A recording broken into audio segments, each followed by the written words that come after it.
What is up, everyone, and welcome back to another episode of the Somewhat Sports Podcast. My name is Chris, and I'm joined by, it's a special episode. I'm joined by four of the greats in this industry. Four, not two, four, because it is a very special episode. We got our 2023 NFL mock draft. This is what, Jurg, is this our third annual one, I believe? Yes. Wow. The third one. We've been doing this shit for 3 years. Kind of crazy when you think about it. Started all the way back in 2020, but now we've evolved. And here we are in 2023. But we got the usuals. We got Jurg and Dame. But we also got two other tie-ins. They've been here for last year's mock draft. Justin and Stu. Fellas, how are we this week? Doing good. Excited to, always excited to talk some football, especially mock draft time. As a Jets fan, this is obviously the best time of year because by around November, we're usually a little bit more upset. Although not last year. Yeah. We were still kind of upset though for different reasons, but yeah. We'll get to the picks, but Stu was already here. I think a few weeks ago we were discussing some Colts action, and we were actually talking about the draft in general, like what the Panthers might do, what the Texans might do. But we're finally here. Mock draft is here, fellas. How excited are we? Jurg? This is a busy time for you and your company. I don't want to mention names, but how do we feel? Well, not working the sport or any show that has to cover the sport definitely helps out in terms of my workload. So not the most stressful time for me anymore. But it's certainly exciting. I think mock drafts in general are just exciting for people. Like I think draft time, even when you're a team that when you're a fan of a team that's like very good, I think even you get a little bit excited for the draft. Maybe not to the extent that other people do, but I just think the draft. I think the draft is the reset button for every sport. Even though in the NFL, the draft happens after free agency, I think the draft is the reset button for a lot of teams to be like, all right, road to next season and our success. It starts tonight. It starts now. Yeah. NFL's picked up in terms of like off-season noise. Like usually it's like the NBA that's like dominant in like the off-season movements. But I think NFL is kind of like up there now. And the draft, man, there's always movement in the draft. So there's going to be a bunch of trades probably. A lot of these picks, a lot of these teams are probably not going to pick where they are. There's probably going to be a bunch of movement during the night of. But, we're recording, 2 weeks in advance? So we're just going to pick how they are now. So we did the mock last week, the order for the mock last week. First pick will be going to Justin, I believe. We did have a off-the-mic trade that occurred. Now, I believe Jurg had the second overall pick. Yes. Correct? Yep. And then the third overall pick went to, who was it? Was it Stu or Dame? Stu always has the third. So Stu has the third overall pick, and then Dame had the fourth overall pick. However, off the mic, Jurg and Dame negotiated a trade for, I won't say for what, because it's kind of stupid, but Dame. It's not stupid. Yeah, Thank you, Stu. Someone supports me. All right. But Dame jumped to the second overall pick, and now Jurg is moving back to the fourth overall pick. So every pick that Jurg had will now be Dame's, and now every pick that Dame had will now be Jurg's. So, first pick, Justin. Second pick, Damian. Third pick, Stu. Fourth pick, Jurg. And then, of course, Justin will go to 5, and then Dame, you get 6, and then Stu 7, and then Jurg 8. So it'll be like that. So every 4 picks, it'll like keep refreshing. The circle of life, baby. Yeah. So should we get started? Are we all good? Yep. Let's do it. All right, beautiful. Well, real quick, can we just confirm Dame's alive? He hasn't said anything on the show. Yes, I'm live. No. Live. Why, Jurg? We were good without him. All right, Dame is part of the show. He's fine, bro. All right. First overall pick goes to the Carolina Panthers, who moved up by trading, I believe, the 9th overall pick, was it? Yep. Yeah, and that blockbuster trade that included DJ Moore and all that. So, Carolina Panthers, first overall pick. Justin, you pick for them. What do you got? Talk to us about who was your pick in the first overall draft. All right. So I'm going to go with who I felt had the biggest upside coming into last season. He played pretty well. But for the most part, he's no longer the consensus number one. He is, to me, I'm going to go with C.J. Stroud out of Ohio State. Mm-hmm. I love the physical tools that he has. He's got the ability to throw the ball all over the field, and he's got that size that I think is valued by what's his name who just got signed there? Frank Reich. Yeah, Frank Reich. Thank you. So I'm gonna say that they go, and who I would pick number 1 overall is going to be C.J. Stroud. There we go. I think that's the general consensus that C.J. Stroud is going to the Panthers. But I don't know. I think I saw a report this morning that the odds for Bryce Young going number 1 kind of like moved up. But yeah, it seems to be that C.J. Stroud is the favorite going He's number the best 1. quarterback. He's the best quarterback in this class. So I'll take your word for it, Stu.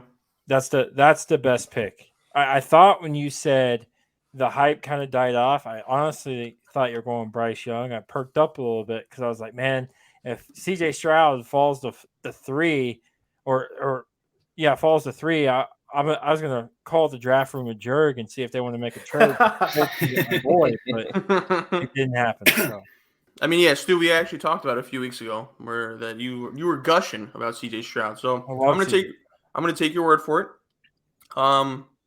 First quarterback off the board. Panthers officially start the rebuild. They got their quarterback. All right.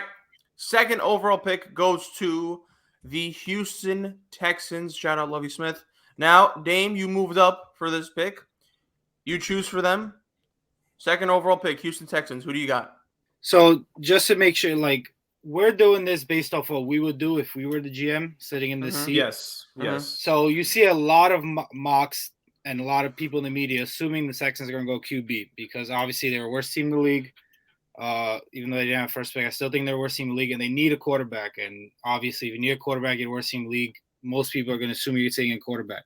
But if I personally was the GM of the Texans, I don't think they have a team, especially on the offensive side of the ball, that's ready to take a quarterback. And the worst thing that I think you could do as a franchise is bring in a QB and set them up to fail. So I don't think this team is ready for a quarterback.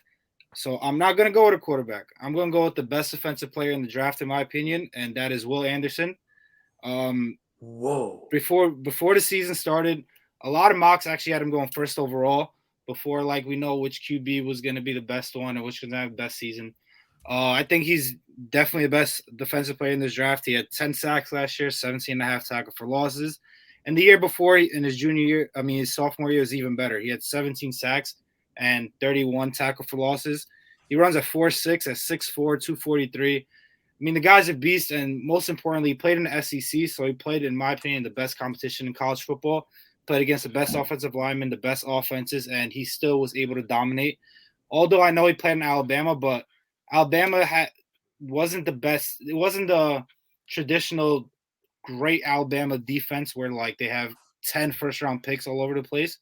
Will Anderson, the way he was able to dominate in the SEC, I think was spectacular. And I think putting him on the Texans just recreates that defense and having a guy like DeMeco Ryans as your head coach as well, coming from San Francisco. I mean, you see what he does with the defensive linemen there. I think Will Anderson is going to be an absolute beast on the Texans. Wow. So to say the very least, shocking us here on the show, myself, Justin, and Stu, we are flabbergasted. We are floored. That is not who we expected to go number 2 overall. So I don't know who to go to first. Justin's the one shaking his head the most. Justin, this is not new to him. Justin has heard this take from me for the last month plus that if I was the Texans, I would not go with quarterback because I personally don't like sending people to murderer's row when it doesn't need to happen. So Justin's heard this idea and now he sees it pull through. First off, Dame doing probably almost what I would have considered had I kept these set of picks. So let's see, Justin, what do you think of this? Look, you've been talking to Jurg too long, Dame. I think I don't know why anyone would pass on a quarterback. You don't know that you're going to be in there. It's like saying, what if the Bengals passed on Joe Burrow? They weren't set up for a quarterback at that point. Their offensive line is still in shambles. They didn't really have, the defense set in place. And look, they took the quarterback and they haven't looked back. You have to build from your offensive lines out, sure. But when you have an opportunity to get a top quarterback, you have to take that opportunity, in my opinion. That's why you see teams reaching and busting every year, because when you get that quarterback and that young player on that rookie contract, that is the best opportunity you have to win a Super Bowl. If worst comes to worst, you're in the same position the next year, that's when you can build around it. But I can't imagine passing up on a top quarterback and a guy who's as highly touted as a Bryce Young or even Will Levis and and the kid out of Florida, Richardson. If you believe that strongly in the guys, then you gotta take a quarterback, in my opinion. Justin's clearly anti my takes right now. This take, Jurg, you have some good takes. I don't see this one. I mean, like the biggest hole that I would point into your explanation is just like you said that it's not a guarantee you're going to be back. It's the Texans. To me, it's a guarantee they're going to be a top 2. You don't know that the quarterback's going to be there. Like I said, there's so many Caleb different Williams and May, variables. yes, absolutely, they'll be there. There's so many different variables year to year that look. Bryce Young is a guy that we've been talking about for 2 years. CJ Stroud is a guy that we've been talking about for 2 years.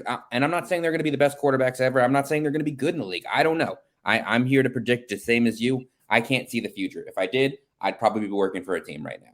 But here's my thing, because when Jurg first met me, I was on the Jets should not take Zach Wilson. You should take Penei Sewell type of thing. It's a little different because Penei was basically a unanimous first ballot Hall of Famer when he came out. Like, he was one of those guys where it's like when you see one, you got to take it. And Sam, that he had the mono, all the different types of things where he missed some games. So you were like, maybe there's still some stuff here. It's interesting because this could happen. This could happen because a lot of teams are afraid of that size. Not necessarily the height. It's not the height that worry people. It's the weight, the 185, the 195 of Bryce Young that's scaring people. So we'll see if he does fall. It's very possible. Plus, they have the 12th overall pick as well. If a guy like Will Levis starts to fall and he gets to around that 8 or 9 spot, maybe they trade back up with maybe the Bears or the Falcons and they go and draft Will Levis as well. Then you got your key defensive guy and your quarterback of the future. I've said it before. The reason my thought process as to why I wouldn't go QB if I'm the Texans has nothing to do with anything I have against Bryce Young. It's me wanting to keep his health in check. Which I agree with you. But I also agree with Justin where if you think this guy's the guy, yeah, you got to take him. I don't know what Houston's thinking. Maybe they think the same way Dame thinks, and they're scared of the 195. It could be, but I do agree with Justin's take where if I don't care if it's Terry McKee, I wouldn't do it. But we've seen crazier teams do crazier things. If you like Terry McKee or Dorian Thompson-Robinson, then you take your guy. I mean, you're probably going to get blasted for it. That's fine, but you take your guy because if you're convicted by him, then you take him. Yeah, and if you're really that worried about their health, there's nothing wrong with sitting a rookie quarterback for a year. I know you don't see it as much anymore, but if you're that worried about your offensive line and you think this is a guy that you can't pass on, which, I mean, teams have been saying forever about Bryce Young. People have been touting him for a long time. I mean, even Pro Football Focus right now has them as their number one guy on draft boards. Mel Kiper just put him as the number one guy on his draft board. It doesn't make sense to pass on him just because you think, hey, my offensive line could use work. I agree with both takes. I'm not choosing a side here. I'm in the middle. I chose a side. Well, speaking of which, let's move on to now the draft being completely, I think turned on its head here with Dame's selection here. So Will Anderson, let's recap, ladies and gentlemen. CJ Stroud expected number 1 to the Panthers. He goes via Justin. Dame taking Will Anderson at number 2 here for the Houston Texans. A big one there to say the very least. Stu, the draft really starts, I think, with your pick in mind now. So let's go with you at number 3 here with the Arizona Cardinals. Who are you picking with the 3rd overall? So. If this goes like this, Arizona's not staying here. Somebody's for sure have to take this. Sure, but our mock, we are not doing trades. Yes. There's two guys I have in mind. I was going to take Will Anderson, but I was not I thought for sure he'd be here at 3. Right. But Dame threw me for a loop there. Depends. We've seen the NFL before not care about your character issues, not give a crap what you do off the field or off the court. So I'm taking him, who, in my opinion, is the best defensive player in this draft. Just got some character issues. I'm going Jalen Carter out of Georgia. You get your defensive tackle. He can fill up the hole on the run, but he's also a really good pass rusher from inside. You don't get the interior pass rush that much anymore, but you get a guy like Jalen Carter there at 3. If Will Anderson's off the board, it's either this or Tyree Wilson, but I think Jalen Carter is the best defensive player left, and let's go defense. You have a defensive-minded head coach. Stu, for me with Jalen Carter, obviously I think most people would agree he has a talent, but even take away the character stuff for a second. And we've definitely gone back and forth a lot with the idea of pro days and combines. His poor performances at the combine and pro day, do you think, maybe not for you specifically, but do you think that's going to affect how some teams are going to view Carter? Even like, Yeah, I mean, other there's stuff, people there's teams, there's reports out. Teams have already taken him off their board. Mhm. I mean, he's the best defensive player in this draft. We can debate Will Anderson. Either way, he's one or two. Right. But that fits into the poor combine fits into the character issues. He didn't come in prepared. He didn't come in ready. He wasn't. He didn't do his job, which is to be ready for the most important job interview of your life. And that goes into some of the things you've heard at Georgia is he doesn't take film seriously. He doesn't take these seriously, those types of things.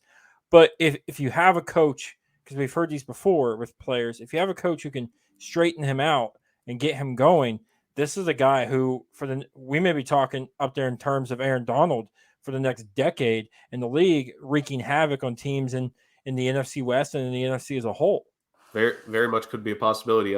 Justin, Dame, either of you want to chime in? I mean, I think like for all the recent mocks I've seen, this is the highest that I've seen Jalen Carter get taken again in a while. What do either of you think about it? Justin, I'll throw it to you first. Stu's right. Like if this is the guy that we think he can be, I mean, you could have made the argument at number one. I mean, obviously the Panthers would have gone quarterback first just because of their team needs. But this is a guy who can be that kind of game wrecker. He has those physical tools and he's got that potential. Obviously, work ethic and character flaws are an issue. And hopefully this young guy can get that stuff straightened out. But I can't argue against it. That's for sure. Right. I think if J.J. Watt was still there, if Calais Campbell had signed with the Cardinals, I think I would have a little bit more faith in terms of that locker room straightening him out. I'm not sure if that's the exact organization for a young guy that's coming in with these quote unquote problems is going to be the best nurtured. And Dave, as long as he's not playing Call of Duty, that's all that matters, right? He'll have to work to pay for his lunch, you know? Yeah, I mean, arguably you could like him and Will Anderson. In my opinion, are neck and neck. As the best defensive players in the draft. I mean, he's an absolute beast being compared to like Aaron Donald and stuff, like just without the character issues and stuff. But if a team wants to take a chance on him, I think the Cardinals are a perfect team because they're not ever. Hopefully for them, they're not going to pick at the top of the draft anymore once Kyler Murray gets healthy. But they're obviously not going to take a quarterback because they're investing in Kyler Murray. So I think going with the best defensive player here and taking a risk with the potential of Jalen Carter that you know you're most likely not going to be able to take a guy like this for as long as Kyler Murray's at your quarterback, I think you just have to take that chance. And the Eagles, which is where their defensive coordinator came from last year, drafted a defensive tackle last year in the first round, and he tore it up this year. So maybe from Georgia as well. So maybe they're thinking the same thing. I was just about to say from Georgia, Stu. I was going to make this point with Justin taking C.J. Stroud first overall is that organizations will go with what's familiar to them more often than not, what's comfortable to them. Frank Reich has worked with a number of quarterbacks very similar to C.J. Stroud before. And in a case like this, the Cardinals, that a head coach that's worked with several players very similar to a Jalen Carter before, especially from that exact school, that exact alma mater, not necessarily surprised to say the very least. So in that essence, I mean, it will certainly be interesting. And I think Jalen Carter at number 3 is probably I think he even said recently that, or semi-recently, that he was only going to meet with teams in the top 10 anyways. Which tells me he's going somebody, either Philadelphia or Chicago said you're not making it past us. Right. Which he'll go 3 to 9. Your boy Todd McShay has been saying lately that he's been hearing he could go as high as 3 as well. So, which is why I felt comfortable making it. I listen to the big boys, right? So if he says it, then that's what I feel. So that's why I made the pick.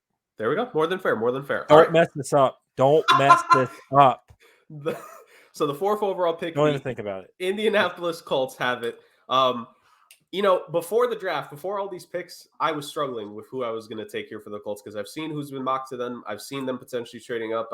I thought to myself a similar thing to my strategy with the Texans. What if I don't want to go quarterback? What if I want to go someone else? But the way that our mock has gone by, I think it's pretty obvious who I'm going to go with here now. He should be off the board, but he's not off the board. This team needs a franchise quarterback. I'm going to take Bryce Young out of Alabama here with the Indianapolis Colts with the 4th overall pick. Like Stu literally just said it. Don't overthink it. I don't think in any way, shape, or form Stroud or Young are not taken top 2 at this point, because I think we know the NFL enough to the point. I know you mentioned it, Stu, and I think the thing is, I don't know if it'll be edited out or not. This part might too. Like Dame asked about our mock for a reason, because we're picking what we think it'll be, but it's also a mix of whatever teams. If there is a belief, and I know Justin brings up the point with the quarterback, but if the Texans are not sold on Bryce Young being the guy, and it's Stroud at number 1, there is a shot. There's a realistic chance that Bryce Young does fall out the top 2. And I think if you're the Colts, I think if one of those two somehow is available at 3, that trade is happening immediately. Like Here's something I heard too. It sounds crazy, but like these NFL teams have done crazier things. I'll tell you who said it because it's not my idea. Mike Florio of Pro Football Talk brought it up. He said if maybe Houston isn't sold on Bryce Young because of the height or because of the weight, not necessarily the height, but if that's the case and you think he's going to fail, would you not want to purposely sabotage a team in your own division? And so you would trade the 2nd overall pick to the Colts, knowing they'll take a guy like Bryce Young, who you don't think is going to be very good, and fail. I was like, I hope that happens. Not going to happen. But listen, if he falls to 4, dude, it's going to be a good night. Good night. April 27th will be a good night. It's going to be a good night for the city of Indianapolis, to say the very least. Pat McAfee is going to have a ball if they somehow get Bryce Young. Good night. Guaranteed. It might be a whole party in the city of Indianapolis. We're going to go 3 for 3. Peyton Manning, Andrew Luck, and Bryce Young. 3 for 3. Hey, it takes a little bit in that Luck to Young stretch, but it eventually pays off at some point. Dame, you caused this to happen. What do you think if Bryce Young does end up going to Indy at 4? I mean, I think it'd be a steal for them. They're finally moving past the 20-year veterans last run kind of quarterbacks here. They're finally starting new and getting a young quarterback that they drafted and they're going to groom. Obviously, it didn't work out with them last time with Andrew Luck, even though he was a beast when he played, but clearly other stuff off the field and on the field too caused him to retire. But I think bringing in Bryce Young here, I think although their offensive line struggled last year compared to what they were in years past, I still think they have the potential of being a strong offensive line. You have the running game and Jonathan Taylor, something that Bryce Young had every year he had at Alabama, so he's going to be used to having a guy behind him that he can just hand the ball off to and get a few yards.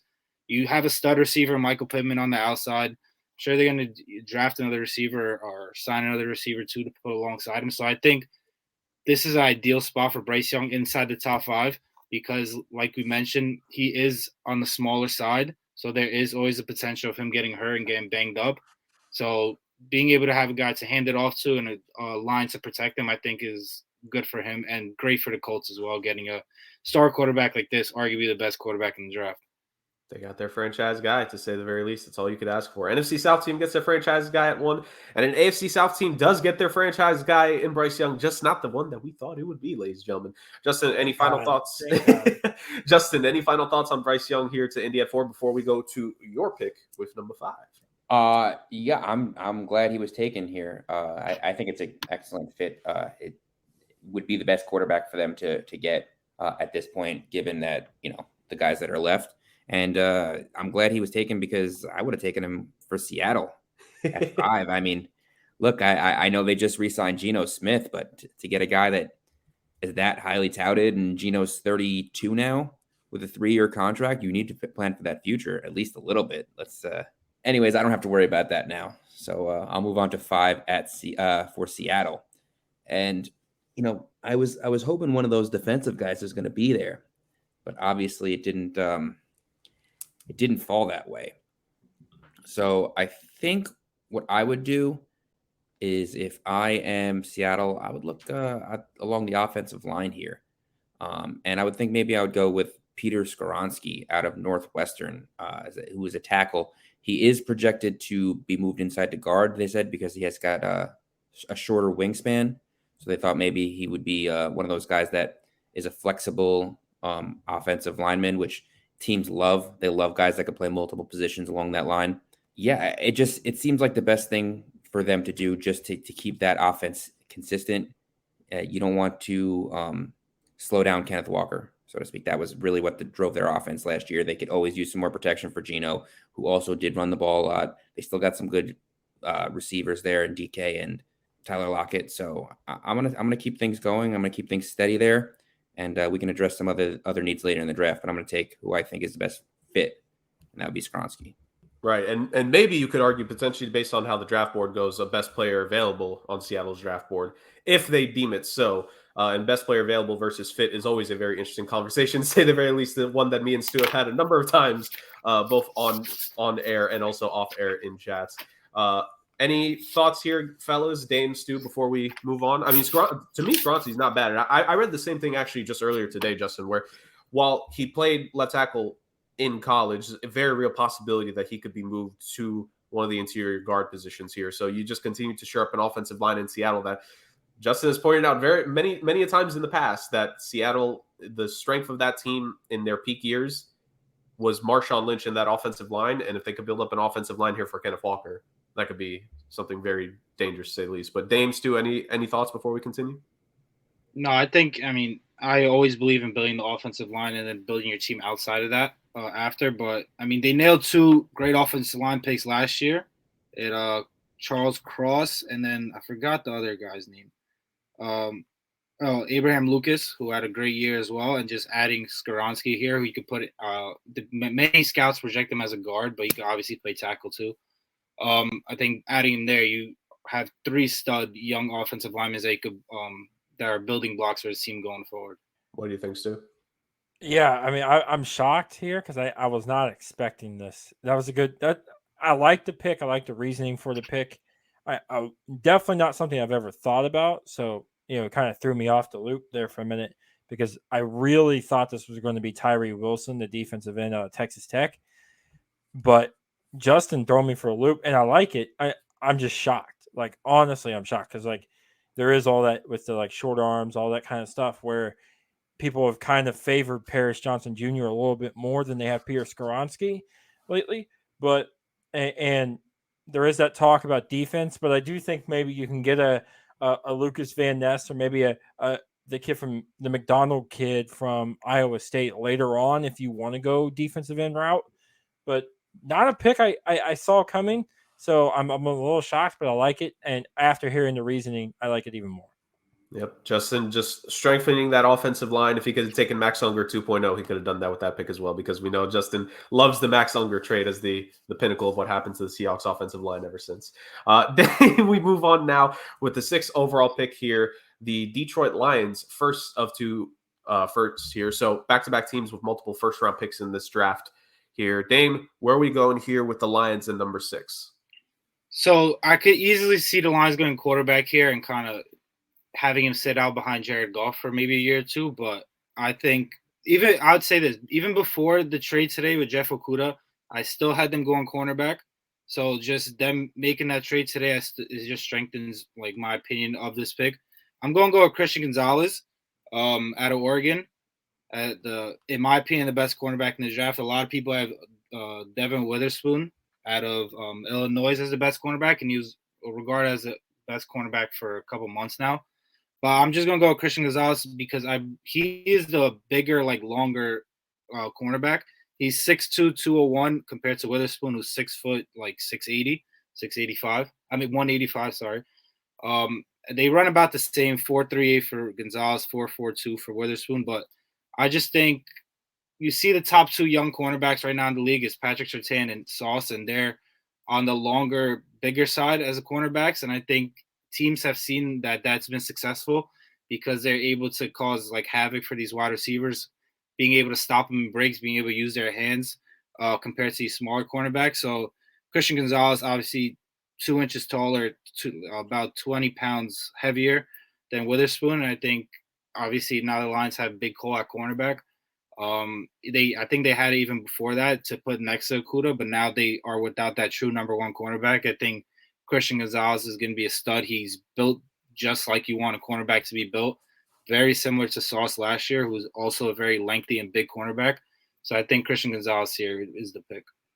Yeah. To say the very least, I was of similar mindset. To me, Detroit was always going defense no matter what. With their top, I think maybe even both picks they could potentially end up going defense. But yeah, with trading away Jeff Okudah, the former 3rd overall pick from a couple years ago, really opened up the need for corner even more than what that team already had had the need for. Me and Justin were actually messaging about it just before we all got on air here about how does this affect things, and it could potentially do that here. Stu, what's your thought process with this? With Detroit trading away a young player and now potentially, I mean, they could also do this with their later pick here in the first round. But Dame obviously not wasting any time. Christian Gonzalez, a guy who's following at least a physical archetype to what's been successful in the last couple of drafts. Yeah, I mean, listen, I agree with Dame. Best corner in this draft class. He's my number one corner. I get it. But why would you wait? You're going to wind up with like Deontay Banks or someone like that. Keely Ringo, who's 5th, 6th, maybe now. Like just going down the order in my head, it's like take the best guy available. And this is a deep pass rushing class. Not as top heavy as it's been in the last couple of years, but it's definitely deep.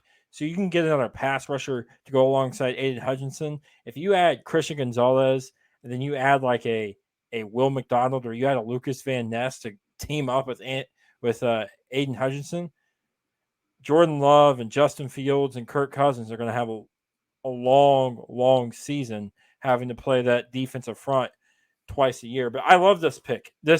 I think trading Jeff Okudah all but guarantees you they're taking Christian Gonzalez. You might see a trade at 5, though, just depending on what the Raiders want to do because their secondary is not bad. It's been bad for like 5 years. So depending on what happens, you could have a battle at 5 for who wants to corner. Could be very interesting to say the very least in Seattle getting maybe more draft capital out of it. You just mentioned the Raiders here, Stu. Let's not waste any time here. 7th overall pick, the Las Vegas Raiders. I didn't call them Oakland. Success. Still always think of them as the Oakland Raiders no matter what. But, what's Vegas going to do here, Stu? Because I think me and Dame were kind of having the conversation when we were going through teams a couple weeks back of like, we have no idea. If there's a team we don't know what's going to do with their first round pick definitively, to me, it's the Raiders. Now, in part because they've been hampered for so many years in a row by that schmuck who was there and John Gruden that was running the team and all the weird draft selections that he was making. But obviously, they didn't have him last year. It was a little bit more normal. And now this year, being fully free of the reins of what was that terror, what do the Raiders do here with their 7th overall pick? It could be quarterback here. This is a guy who drafted Tim Tebow 1st overall. But just like in not 1st overall, but in the 1st round, just like in the Tim Tebow situation, I feel like if you take a Will Levis or an Anthony Richardson, Josh McDaniels ain't going to be here to coach him. So it's not going to matter because you're going to get fired after your 2nd season because you're going to be bad again. That defense is horrible. It's bad. And you're playing in a division where you got to play Justin Herbert, Patrick Mahomes, and I know Russell Wilson had a bad year last year, but he's still a first ballot Hall of Famer. And you have a guy with Sean Payton there as well. So you got to get after the quarterback, in my opinion.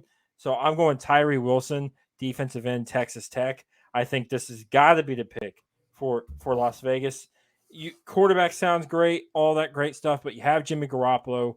You have a guy who can compete in this with a good team around him. He can compete in this division. You got to give him a defense. That defense made a Matt Ryan and Jeff Saturday-led Colts team look like the best team in the league last year. That defense is horrible.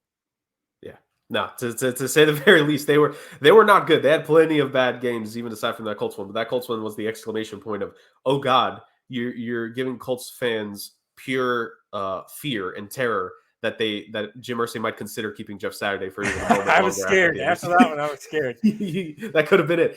Justin, what do you think here? I think. Stu mentions the idea that they could go quarterback. At least for me, when it comes to the Raiders, I don't think Josh McDaniels is a young quarterback-friendly coach. And I think they brought in Jimmy G because they're so familiar with one another. Like, it just made sense. I've been calling for years that Jimmy G at some point was going to go back to, I thought, New England before Mac Jones was selected. I was big on the whole Jimmy G back to New England spiel. But then McDaniels goes to Vegas, and I saw that. I'm like, oh, you know what? The offensive coordinator he worked with for so long before going to San Fran, it made a ton of sense. So, Justin, what do you think of the Raiders going with defense here? I could see it. I mean, I don't think Jimmy G is the answer there, but they did just sign him to a long-term deal or long-ish term deal. And and it's not like they're devoid of quarterback there. Their window is strange in my mind because, I mean, I try and look in things of where do I need to improve so that I can maximize my window with these players to win a Super Bowl. And they arguably have the best running back and best receiver in the league. I mean, Josh Jacobs coming off, the rushing titles year, and Devontae Adams having a fantastic year, even with the inconsistencies that he had at quarterback. I believe he led the league in receiving touchdowns last year again, or he was top 5.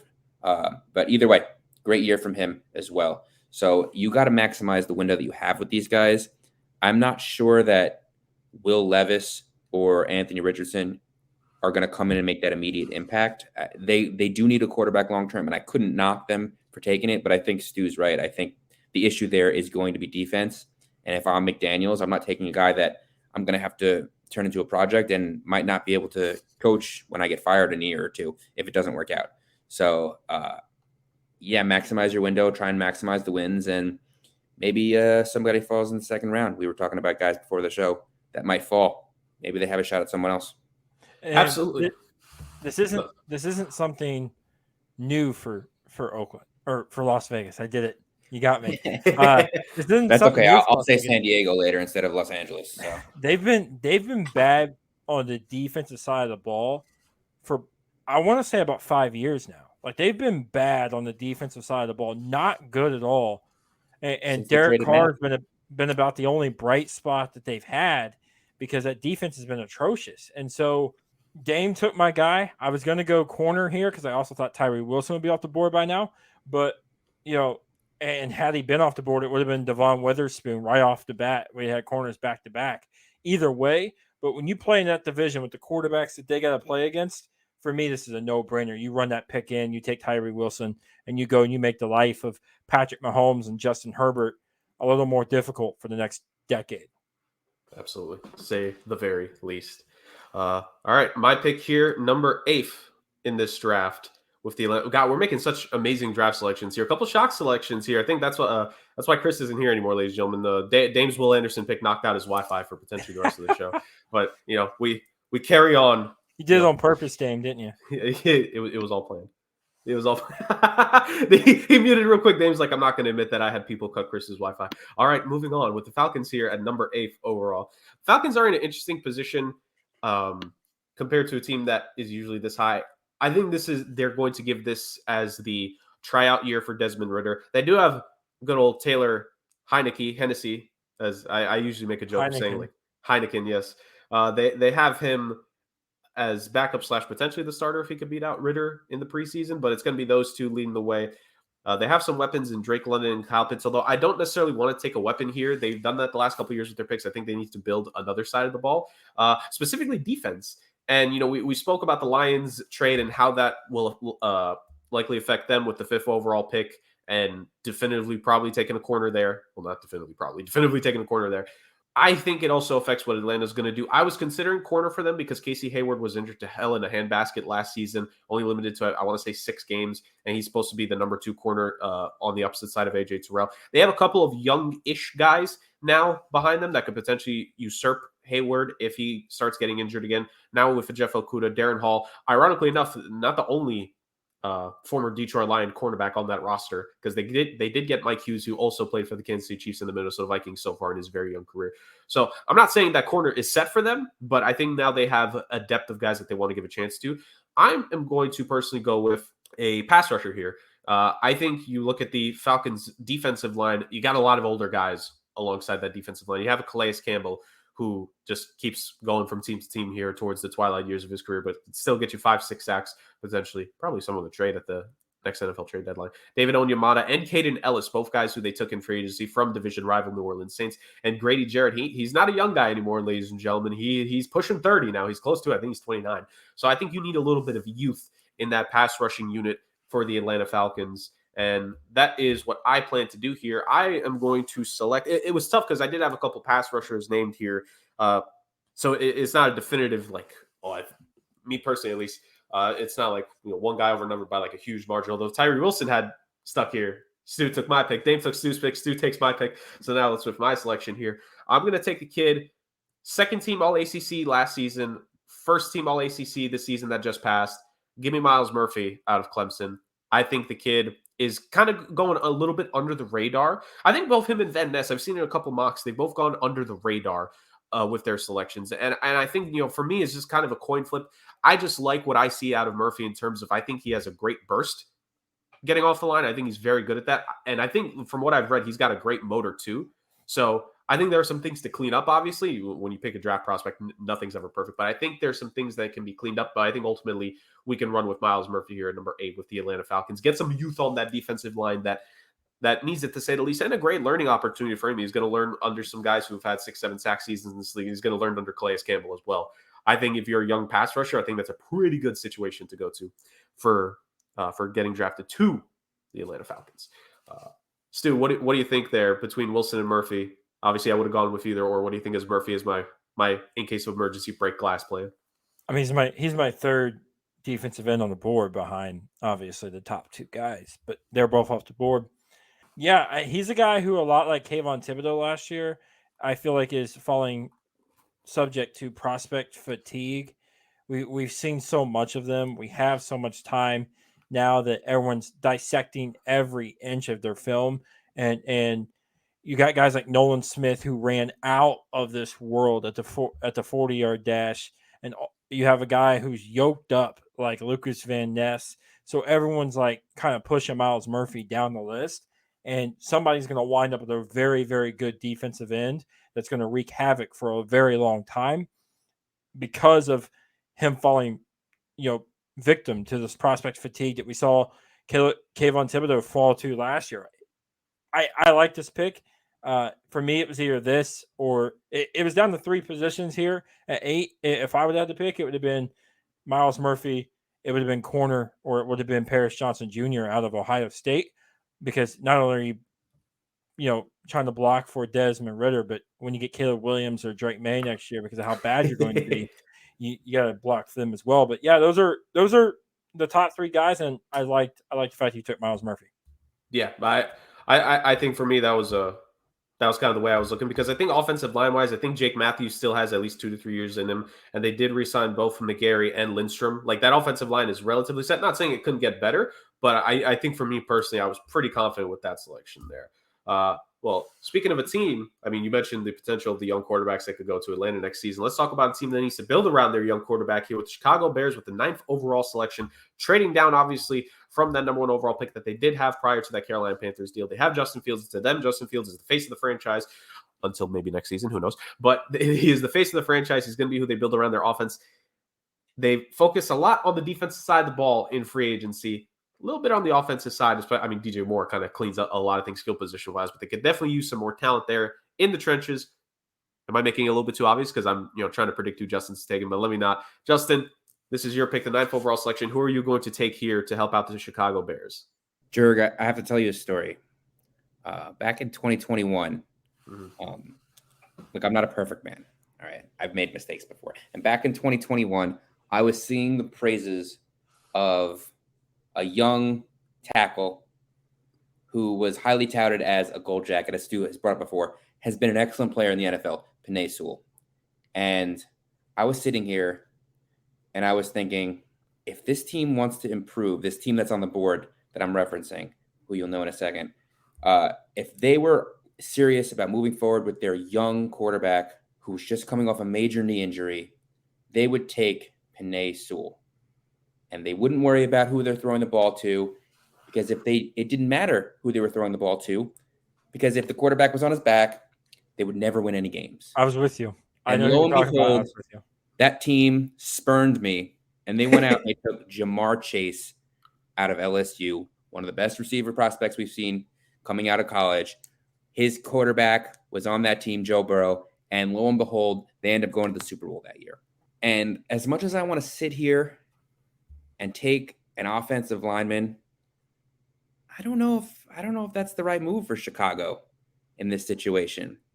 And there's a very, very good young receiver who just came off an excellent year in TCU, was by far the best player on that team, and has the ability to really light up teams. And I know they just traded for DJ Moore, trading the first pick, but sometimes protecting your quarterback means keeping the defense on their heels.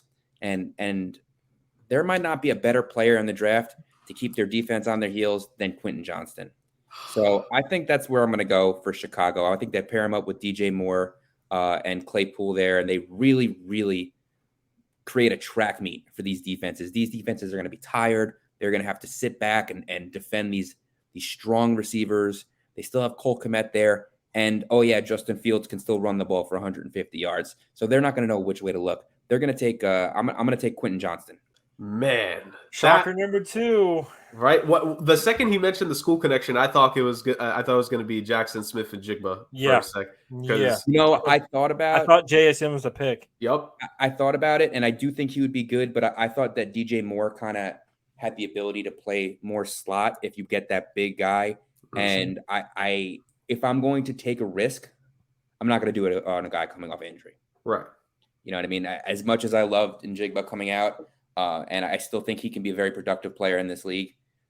If it was between him and a tackle, I think I would have still gone tackle just because I don't know what his medicals are. And I maybe teams do when they're not worried. I don't have that information. So to me, I was going with a guy who was a clear playmaker. He played well in every game he played, no matter what team he was playing against. He's one of those guys that you just put the ball in his hands. I mean, how many screen passes did TCU throw to him in the championship game last year? Just because they couldn't get it, they couldn't hold on to the ball long enough, and he still had a great game. Right. You know what I mean? The team didn't, but he did. But that's the point. So he's a playmaker. You can, if you find him down the field, great. He'll make a play down the field.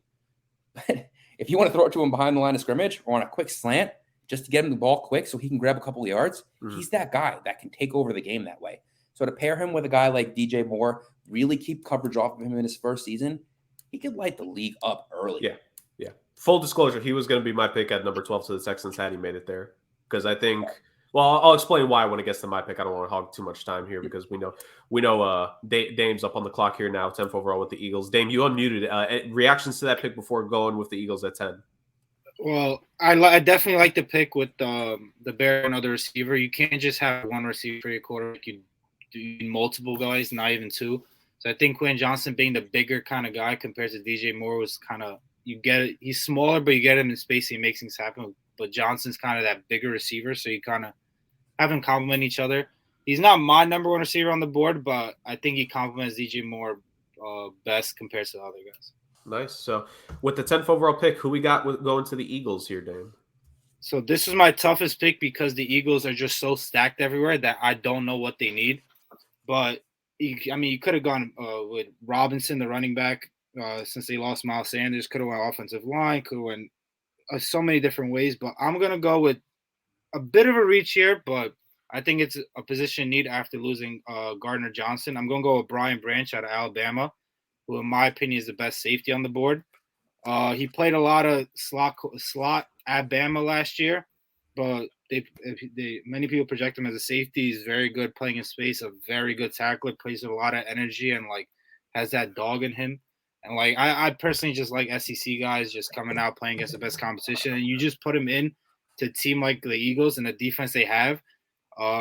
They got back Darius Slay, re-signed James Bradbury, still lost a couple guys on that defense, but putting him back there with those two great corners and that great defensive line, and of course that just overall great team, I think he's going to fit right in, and he's going to reach his full potential very quickly in this league.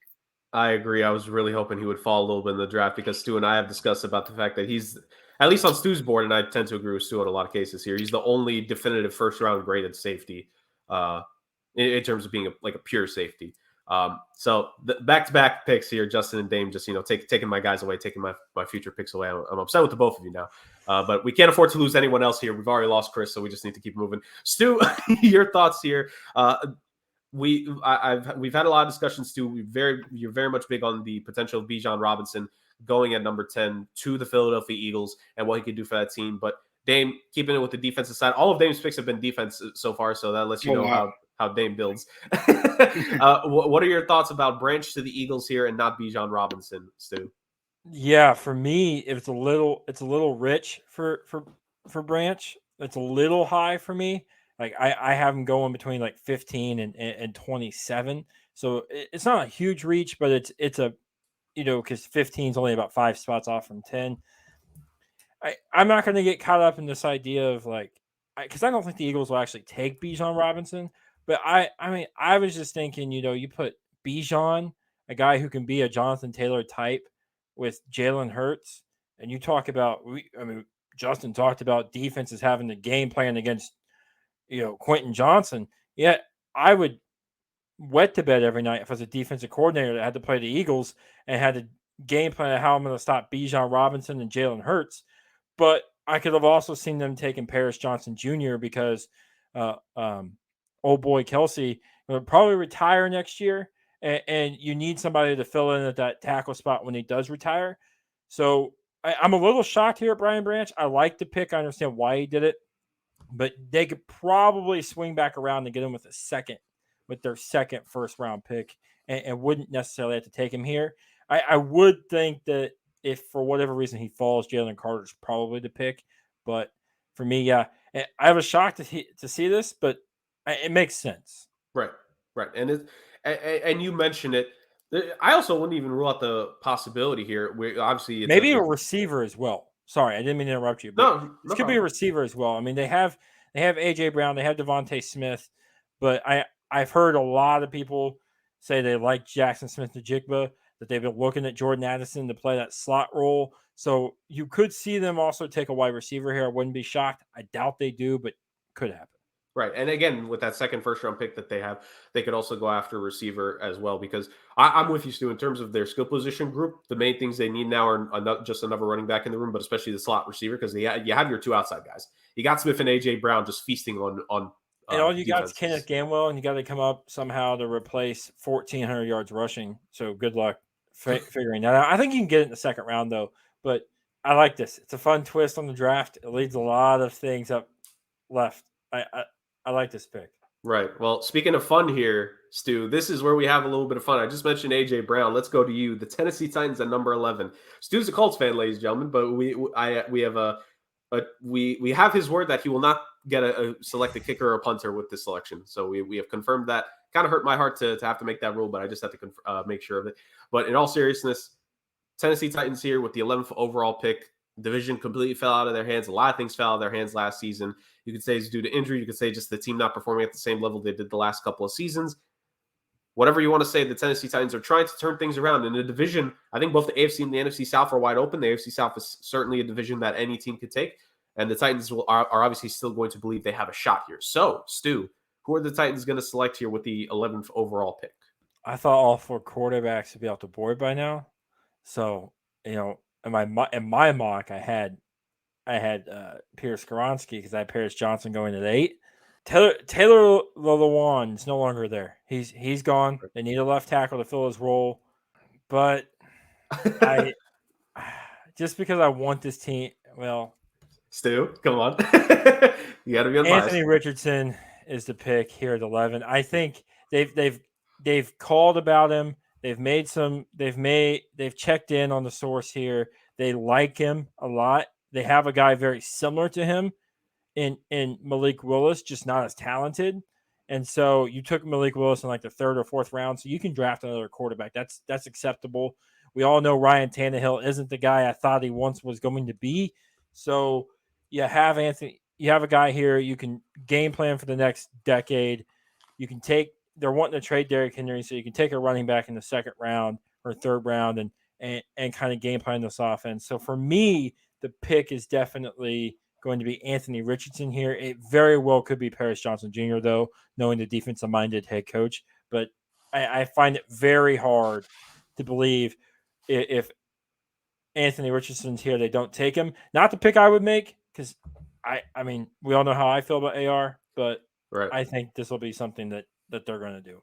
And I joke with the whole Colts Titans thing, but you bring up a good point. I mean, for me personally, yeah. Oh, Stu, we're in the club. But, for all that we say about the Tennessee Titans here, it's funny. So you mentioned with Ryan Tannehill, not being the guy you thought he would be. He is the guy who I've always thought he would be, which is a mid-tier quarterback who you can't win a championship around. So this doesn't necessarily surprise me that they would try to replace him at some point. Dane joins us in the Hate Tennessee Titans club. So, Dane, what do you think about Anthony Richardson here at number 11? Well, I'm not as big as on Anthony Richardson as most of the media is. Me either. I'm not crazy on these combine things and quarterbacks being super built like they're bodybuilders. Most the great quarterbacks aren't built like that. And I think tape is more important than combine stuff and how you look as a quarterback. For the Titans, if a quarterback, I believe in the real draft, all 4 quarterbacks will be taken at this point with trades and stuff. If for some reason whether it's Levis or Richardson, if one of them is available here, I think Tennessee will take them because you already heard rumors this year of them moving on from Ryan Tannehill. But at this point, if a quarterback's here, you got to take him. Right. And how do you know, Jurg, that because listen, we all know I think AR is going to be a bust. How do you know I didn't do this on purpose, hoping that they take this guy and he's a mess for the next decade, and I don't have to worry about the Titans fans talking their crap anymore? Very fair, very fair. Certainly interesting to say the least. Justin, closing thoughts here on the Tennessee Titans. It's a saboteur. We have a Judas in the front office in Tennessee. But Justin, what do you think here? Because it's a new offensive coordinator in Tennessee because they fired Downing. I believe it's a new general manager as well, if I'm not mistaken, in Tennessee. So this is a new apparatus of decision-making, personnel here. And Vrabel, for all it is I thought the shine was off those diamonds for a while now. I don't know. They weren't necessarily the diamonds. Cubic zirconium, we could say that. But do you think, Justin, that, Richardson, or Stu mentioned Levis, do you think quarterback at 11 here for Tennessee is very realistic? I'm just excited to hear Tannehill tell us how it's not his job to train this quarterback either. No, look, it's going to be a rebuild, I think. I would not be surprised if they really do move on from some of their core players. I think Dupree is now gone. They cut Robert Woods. Yeah. They're going to go young. And look, I wouldn't be surprised if they end up getting rid of Derrick Henry. I mean, odds are at this point, if you're rebuilding, he's not part of your future. He's not part of your solution. So it doesn't make sense to keep him. They're more than a quarterback away in my mind. So, I could see them drafting a young quarterback. I could see them doing it here with Anthony Richardson. I wouldn't be surprised at Will Levis either. I think that's kind of the identity the Titans have cultivated, is a bigger smash mouth kind of team with a guy that can throw the ball over the top. And I think both of these guys do fit that mold. Whether or not they're good or they're a bust, again, I don't see the future, but I could see it, and I could see it working out for him. Right. Here's the thing. Let me leave you with this before we move on. They have called Arizona about the 3 position. So they have called Arizona about potentially jumping up to 3. I don't know if they have what it takes to get up that high, but they've called, at least inquiring about what it would take to get to 3. Something tells me the Titans got some fishy business up their sleeve. I don't like it. Hey, because you should have watched Jurg and I last Saturday. This was my if they jump above the Colts, I'm driving. I'll be in jail. I'm driving to Nashville and I'm wreaking havoc on that city. Oh Lord! All right, so this gets interesting. Number 12 overall selection with myself. I got the Houston Texans here. Dame didn't go quarterback at number 2. Don't overthink this. Yeah. I'm not sure what that means in this case. Are you saying we're about to have 3 teams in the AFC South going after a similar position here, Stu? Is that what you're implying? Double quarterback. I'm just saying don't overthink this. I don't know what that means. I wish I knew the context. Go ahead and make a pick. Sorry, I didn't mean to interrupt. No, so here's the thing for me, because by hook or by crook, and Justin cannot like it as much as he wants, I'm all in on trying to get May or Williams next season if for the Houston Texans. I'm personally all in on that perception. I didn't expect, and if Anthony Richardson had made it to this point, maybe that could have changed things. It's kind of a personal thing. I'm not that big of a fan of Will Levis. And I know maybe it's a different perception of if the Texans are. I don't know about, there's just something off to me about someone that puts mayonnaise in their coffee. I don't know. It's just a me thing personally. But in all seriousness, there's no factor to Levis that to me puts him in the same category that he should have been in the same category of Stroud and Young. I thought this was a 2 quarterback draft class going into this year. And Levis and Richardson, to me, were kind of like, okay, if I have to accept the fact they're going to end up being first rounders, so be it. I only ever thought this was a 2-quarterback draft. So Levis doesn't change it for me personally. So now it's between, at least for me, perception-wise, wide receiver, and is there someone defensively that just pops off the screen? I think a lot of the really good defensive players have gone so far. There's still a guy or two here, and specifically that could go. I just think the Texans, and if you are setting up for your guy next season, they are just so devoid of skill position talent in Houston. Like it's not pretty to look at that depth chart, to say the least. It's not. But here's the thing: they still have the Cleveland Browns first round pick next season, and yes, you could argue maybe the Browns would be a little bit better than last year, but because you still have 2 first round picks for the next couple of years, I don't think you necessarily have to go with skill position definitively at this selection, because I think you can get your quarterback next year, and with that second first round pick, you could still find a wide receiver. Not with the great wide receiver influx we've had, not every single wide receiver needs to be drafted with a top half of the draft pick. You know what I mean? So it now leaves one of 2 guys who I'm thinking of. And I think I might be screwing someone else here on the pick, and happy that I am, if I am, because I've been screwed several times already. Give me a guy who I'm kind of shocked that he's made it to 12, but we might as well go with it. Titus Howard is due a new contract, and you know what, Titus Howard? You better slide yourself into a guard spot. You better get off the team, my boy, because let's go with Paris Johnson Jr. for the Houston Texans. He fills the need. Titus Howard is due a contract. Let's just slide in the next guy, the guy who can replace him, so you hit the reset button there. If you really need him to play or want him to play, you can maybe play him at guard for a year, or maybe force Titus Howard to play the guard. Maybe Shaq Mason. How about playing center, my guy? There's no first-round center. If there was a Tyler Linderbaum caliber center in this draft, I probably would have gone center here, but there just isn't. So I am running with Paris Johnson Jr. to me, and then you have your bookend tackles in Laremy Tunsil and PJJ for the foreseeable future for if you're the Houston Texans. Again, setting up for your eventual franchise quarterback. Who, I mean, who knows? Maybe they pick him at the start of the second round. Just saying. But we're not going that far. We're only doing a first round mock here. Stu, you were very interested to see what I was going to do. Was that the no-brainer, or should I have gone Levis? No, I mean, you overthought it, but you overthought it in a good way. So I can't fault you because you didn't take Levis. You didn't reach, I feel like, on a defensive guy. For me, the no-brainer was the only, outside of Bijan Robinson, the only top 10 player left in this draft, which was Jackson Smith-Njigba. So for me, that I would have ran this pick in. I would have torn an ACL like Vince McMahon trying to enter the WWE wrestling ring. So shout out Shane. Trying to get to the top up there. But I like this pick. I see your reasoning sold me. Your reasoning sold me.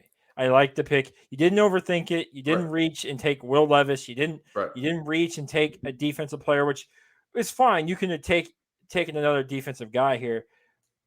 Overthought it a little bit, but I like the pick that you did go here with Paris Johnson Jr. because it makes sense. And here's why I mentioned earlier with Justin's selection of Quentin Johnston, why that screwed me up. Because I feel Quentin Johnston is the perfect difference next to a guy who I hope plays this season. We all hope he plays because he had to sit out all last season because of leukemia treatment in John Mechie. John Mechie, to me, is a very identical player type. He's a slot receiver to me compared to Njigba. Now, if you want to say that Njigba is the higher quality, like he's the higher ceiling, I agree with that. I'm not saying that's not true. But if I'm just going archetype here, this is why if I'm the Texans, I'm hoping that Quentin Johnston falls in the draft somehow to number 12, because I think he would be the perfect guy to have as a future weapon here. But that also would have been assuming that they would have gone Bryce Young with number 2 overall pick, which, obviously in this mock didn't happen. But yeah, I definitely get with Njigba. I fully understand it. And is he probably going to be better than Mechie in his career? For sure. It could happen. But I just go with Paris Johnson Jr. because, again, I like hitting the reset button here with the offensive line. Let somebody else pay Titus Howard. Or maybe Titus Howard does go to guard. I mean, you never know. Someone's probably going to get injured on that Houston Texans offensive line going into the next season. I mean, it's very much a possibility. I agree with you. I mean, I like to pick. If you were going to overthink it, I'm glad you went offensive line. Yeah. And I'm glad you went Paris Johnson Jr. You didn't try to get fancy and go like Nolan Smith or something, who's a good player, don't get me wrong, but I like this pick. It's a good pick. Good job. Thank you. Justin was kind of shaking his head. I don't know if that was Justin just waiting to be able to get his pick, like stop talking, Jurg, or if he disagrees with my selection. So, Justin, what do you think of my selection with the Texans here at number 12? And then we'll move on to your selection here with the 13th overall pick with your New York Jets. Also, Damon Chris's New York Jets. So, it's the most important pick in the draft. Let's make this right. I took your pick, didn't I? You set me up like you give me the Jets, So it's Will Levis, right? and you just take my guy like that. It's I don't know what I'm gonna do with you, Jurg. I don't even know which way to go. Like, I'm tempted maybe to go Will Levis, although I'm sure they will not do it. It wouldn't make a lot of sense. That would piss Aaron Rodgers off. Like, we haven't seen that before. Yeah, that's true too.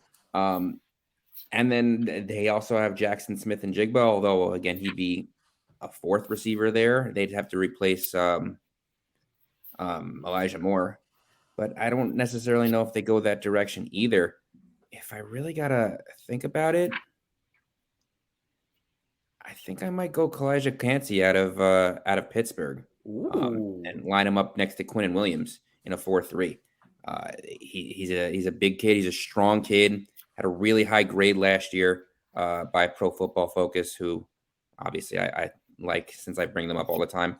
Had 8 sacks, 9 quarterback hits. He had 30 hurries for an interior defensive lineman. That's really, really good. And yeah, I just think why not let the rich get richer? If you're not going to be able to improve the offensive line there, you'll take a couple swings at it later in the draft. And let's keep that defensive line on the quarterback. Yep, the ACC Defensive Player of the Year for this past season, Kalijah Kancey. He's someone that I don't blame you, Justin. I've very much become someone who's a fan of his in this draft process. I was saying before the show, in terms of guys who I'm interested to see where they go on draft day, Kalijah Kancey is certainly someone who I'll be interested to see. And he goes to the New York Jets. Dame is the resident Jets fan here, Stu, so really fast. Actually, no, wait. Stu, quick analysis, then Dame, because Dame has the next pick anyway. So, Stu, what are your thoughts? Kancey to the Jets. Yeah, I mean, not what I thought was going to happen, but that's been the story of this draft. It's not what I thought was going to happen either. I would have liked. I think something that would have gotten, if I was a Jets fan, and it got me worked up a little bit, in a good way, if you know what I mean, would have been Devin Witherspoon here. You partner him up on the other side of a Sauce Gardner. The way that guy lights people up. Like, you turn on his tape, dude, you watch him hit a guy, and it's not Deion Sanders out there. This is like real, like, this guy lights people up. You put him out there with Sauce Gardner. Now, I think you're going to play teams that want to go back to 1950 style football and play option style because they don't want to throw the football against you guys. I don't disagree with you there, but watching them last year, let me just tell you, one of the most underrated players in the league last year was DJ Reed. Okay. I mean, he consistently took on some of the best receivers in the league. Sauce did not always have that number one guy. A lot of the time you saw DJ Reed there, and he really played excellent last year. For a while, you had made the argument he was the better cornerback on that team. I know Sauce had a lot better, coverage numbers and whatnot, but DJ Reed was targeted a lot more because of that, and he played outstanding for them. So to me, I was like, I could take this kid, but then what am I going to do? I'm going to play at nickel. I'm going to bring him into obvious passing downs, and he's not going to get the snaps. Why am I going to, not that it would be a waste of a pick, but why would I use that pick on someone who I'm not sure is even going to start this year with the depth that I have at that position? So that's why I went interior line. Makes sense. Yeah, and Kalijah Kancey, I mean, I don't think many people disagree with it, but this Dame, before Dame gets to his selection here, as he has the 14th overall pick now with the New England Patriots. Oh, wow. We got a couple guys here going with their division opponents here. No kicker and punter with your opponent rival teams here. But Dave, what your thoughts on Kancey before going to the Patriots pick at 14? So it's very surprising in my opinion but then again, with the way this draft has shaped out, everything's been surprising. In part because of you. Yeah, but with the offensive linemen, I just think they were one of the offensive linemen I assumed would have been there for them, and that's what I would have taken. But the Jets still could have gone with Broderick Jones here. But then again, they have been looking all offseason for a guy to pair next to Quinnen Williams. Reports are out that they were very close to signing Fletcher Cox. And all in all, they've just been looking for a nose tackle to pair alongside Quinn Williams to make his job easier. So I do understand the pick, and I do think it would be a good pick if they went in this direction. But I also think if the draft magically were to shape out this way, a very interesting pick. Although they didn't need more offense because, like you mentioned, the Jackson Smith would have been like their fourth receiver. Going with one of the top tight ends, I think would have been an incredible pick here as well. I mean, imagine putting a guy like Michael Mayer, Dalton. I can't even say his last name. Kincaid onto that offense with Garrett Wilson, McCall Hardman, Lazard, Breece Hall, Michael Carter, Aaron Rodgers, of course. Aaron Rodgers has always had a thing for tight ends as well with Mercedes Lewis and what's the guy that they just had at Green Bay? Oh, I forgot his name. Robert Tonyan. Like he's always had a good relationship with his tight end. So bringing one of those explosive tight ends into that Jets offense, I think would be something. Although I do think they prefer to go offensive line, but regardless, bringing no tackle next to Quinn Williams would make Robert Saleh and Quinn Williams very happy. So for the Patriots here, losing a guy like Jacoby Myers and just even with Jacoby Myers having the worst wide receiver room in the league or one of the worst, I think you have no choice but to go wide receiver here, especially when you're kind of battling whether Mac Jones is your quarterback or not. You want to kind of get a full evaluation here. And in my opinion, Jackson Smith is the best wide receiver in this draft at Ohio State. He had kind of down year this year because of injuries and stuff. But, I mean, the year before, he had 95 receptions, 1,600 yards, and 9 touchdowns. Although he didn't have the 40 time that many expected, he's not up and down kind of receiver. He's a lot faster in between his cuts, which is very important for a wide receiver, obviously, in getting open in space. So bringing him in, being that true number one receiver, arguably the best receiver they've had since, like, I guess, Brandon Cooks, you would say, but that's been a very long time. This offense needs playmakers, needs skill guys, whether it's the running back position, tight end, or wide receiver. You need anywhere, and just being able to get a guy who many have as the best wide receiver of the draft at 14 here, I think would be a steal for the Patriots. But then again, with Bill Belichick, the way he goes, he doesn't like these, I guess, skill guys. He goes more for defense or offensive linemen at the 20th pick that were ranked like 500th in the draft, like Cole Strange last year. But I think if I was a GM here for the Patriots, I'd go with Jackson Smith. I'd run with the card to the podium. There we go.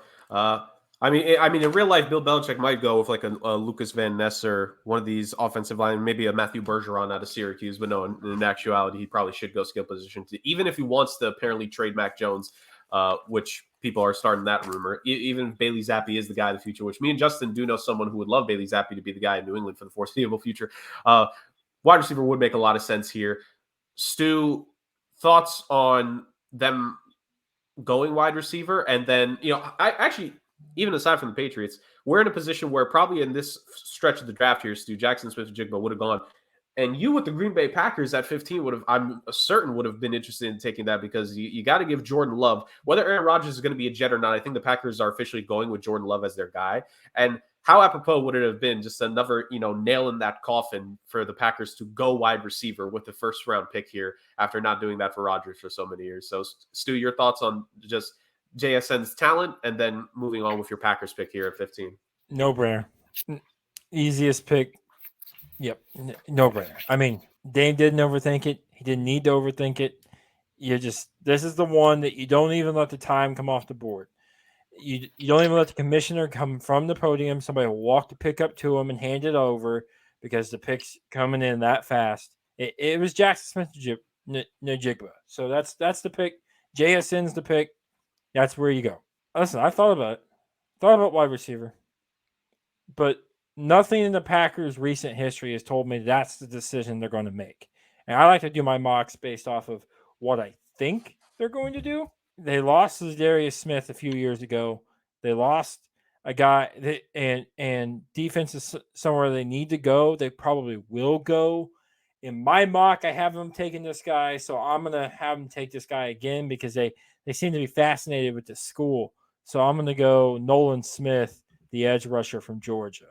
That would make it 4 first-round picks in a row with taking a Georgia defensive player. It was this or Lucas Van Ness for me. That's who it was. It was him or Lucas Van Ness, but they seem to have a fascination with Georgia players. So Hey, they like going to the well one too many times, but how often do you go to the well until you realize you're the one that dried it out and you finally don't have any more water? Who knows? plus you can get real like I'm going to sound like Brian Gutekunst here, but you can get some really good wide receivers around. Like you're going to have a Tank Dell from Houston, who I like. You're going to have more than likely you're going to have a Josh Downs from North Carolina. You're going to have a Jalen Hyatt from Tennessee, who gets slept on a lot in this draft. So you're going to have a lot of guys in round 2 that you can come and get that are going to be difference makers for your young guy and Jordan Love. So for me, that's why I went defense, because I don't blame you. I liked Jordan Addison, but like I said, I'm pretty sure he ran a slow 40 times, so that kind of turned me off of him a little bit. So for me, it's a little too early, I think, for Zay Flowers. Although I think when it's all said and done, Zay Flowers could be a guy that we're talking about in the next decade as the best receiver in this draft class. But it's a little too early for him, so that's why I went Nolan Smith at 15. Right. I don't blame you at all. I think with the Packers, you need to support Love again. I'm very low on what their ceiling will be as in terms of how many wins they'll get with Jordan Love next season. So you got to do what you can, and you already have a couple of young receivers that he needs to work with here in Christian Watson still in Romeo. I'm very high on Jordan Love, by the way. So they're going to win. They're going to win a Super Bowl next year. No, I'm kidding. A rare disagreement between me and Stu on quarterbacks, but because I don't dare disagree with Stu on quarterbacks for the most part, except Ryan Taylor and Jordan Love apparently. But ultimately, I think whatever you need to do to improve this team possible. And here's the thing: at the end of the day, someone's probably going to take Nolan Smith with one of these first round picks. Like it's very much a high possibility. He not to the same level that this guy eventually jumped up last season, but you talk about Trayvon Walker and the measurements he had last year. He went from mid first round pick to the first overall pick in last year. Well, this guy went from late. Like Nolan Smith was already going to be a first round pick. Right. Just it was going to be like 20 to 31. Right. I think that 40 time, and I'm not a big combine guy, but I know some of these coaches are, and they're like, you can take that and you can turn that into this or that, and I think he's a very good kid. Once they meet with him, they're going to be blown away with him as well. He did make a jump because this was a guy who was a first round pick, but he jumped higher on the board after the combine, and I think after pro days, this will be a guy who may go 10 or 11 or 12 instead of 15, but I have him going to 15 with how this draft worked out. Right. And more than fair. And again, the Packers continuing the Georgia defensive player wave, ladies and gentlemen. It's a consistency, they say. They like the G on the side of the helmet. It makes sense. Just a different color scheme. All right. 16th overall pick with myself. I'm torn between two positions here when it comes to the Washington Commanders / Communists. But I definitely think, again, with no definitive, like, strong inside linebacker here, I think that's what I would have gone if there was a guy like that. But there isn't, like, a bona fide first-round caliber guy who I'd want to take here. So to me, again, it's between offensive line and secondary here. I get the idea of if your defensive line is creating so much pressure, you don't have to worry about the secondary. But, man, I really think that the Washington Commanders need some secondary talent on that team, to say the least. So I am going to go with the guy who is the second best corner, purportedly, for a lot of people, with Devin Witherspoon for them. I think you mentioned it earlier, Stu. This kid just hits. He's supremely talented. But I think, like, going off the line, I think he's good at, relatively speaking, line play. I don't think he gets too handsy off the line of scrimmage. I think I've read that maybe more down the field is where the concern is, so they'll have to clean that up about him. But I think if you could get a guy who's solid off the line once the ball is snapped and can make a play in terms of getting a tackle to finish a play off, I think Washington needs a guy like that in their secondary to help support this defensive line. If the defensive line is going to be your strength, keep on helping them with guys who could, help. Maybe he could be the first guy to get to a wide receiver, and the linebacker or defensive lineman comes finish it off. But I'm going to go with Devin Witherspoon here to the Washington Commanders here at 16. So the Communists, the Red Wave, adds another hard hitter in it. I can only make so many jokes. Justin, the 17th overall pick for yourself. Did I take another selection from you, or did I leave you here with the Pittsburgh Steelers to do as you please? Well, I mean, coming into this, I really didn't think that he would be around there for the Steelers when I was there. I was getting excited about it as it came closer, but, it's not something that I really saw happening for them. But, yeah, that's a great pick for them. I think that they kind of could have used some of that help last year, and it's good that they got some sort of secondary. I like that pick for you, Jurg. Thank you. Well, more for the Commanders, But Well, thank you. I like that pick for the Commanders. Yeah. So, what are your thoughts with the Steelers at 17 here? So the Steelers are a weird team. They're like consistently good without necessarily being the best team on paper in my mind. They need a lot of help in a lot of different areas. I would have said that corner would probably be a good spot for them, but I think that they're going to want to really solidify that offensive line. And to do that, I think that they would go with Broderick Jones out of Georgia. He's again, 6'5", 311. He's a big dude. He started at left tackle for the past 2 years on the championship team down in Georgia. I don't know if it's the right pick. There's something in my mind that just screams, though, that's who they're going to take, who's going to be available. And I can't argue against it. They really needed to keep Pickett upright. They had some struggles doing that last year. Right, and along with keeping Pickett upright, it's also Najee Harris, who you drafted with a first-round pick a couple of years ago, which I wasn't against the Najee Harris first-round selection. I was against it to the Steelers because their offensive line really fell off from what it was in the late 2010s. And a Broderick Jones selection. I get what you mean, Justin. The Steelers, it's kind of tough. I think they're a tougher team. Stu, would you agree the Steelers are kind of a tough team to get a pulse of in terms of their drafting? Like they could go with it. I've been mocking them corner. I mean, obviously it's been Joey Porter Jr. because he's been the best guy left available. Not necessarily because of the name and his dad played there and all that stuff, but mainly because he was the best player available when I did all my mocks and the guy that I felt probably fit that role the best. But I like this. I didn't think about it. You got a young quarterback. And you got a running back who right now looks like a bust and doesn't look that great. So you got a guy who you want to get back to being in Pittsburgh with Franco Harris and the bus and Willie Parker, and I can go on and on and on. You got to figure it out. And I think, why not get a big old boy like Broderick Jones to bring in and be the guy? Right, potentially. Dame, Detroit Lions, number 18.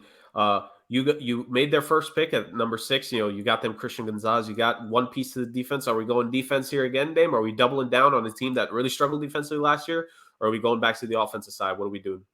I'm going to switch over to offensive side. This is a guy who I wasn't expecting to be here. I was originally going to go one of the tight ends. If this guy wasn't here, but I mean, I'm gonna go Will Levis here. I'm gonna take the guy. It's been too long since he's been there, and I'm personally not too high on him. But I mean, the arm strength is undeniable. We've seen the clips, we've seen all the throws he makes, all that kind of stuff. I'm just not too big on these guys, these like pro days and these.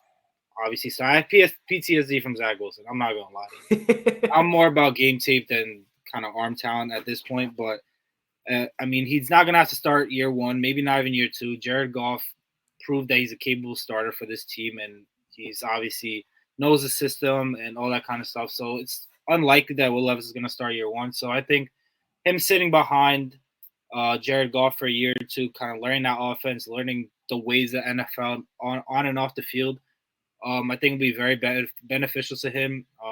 He's going to be able to mature. Not only as a football player, but kind of as a person as well, being able to sit and learn.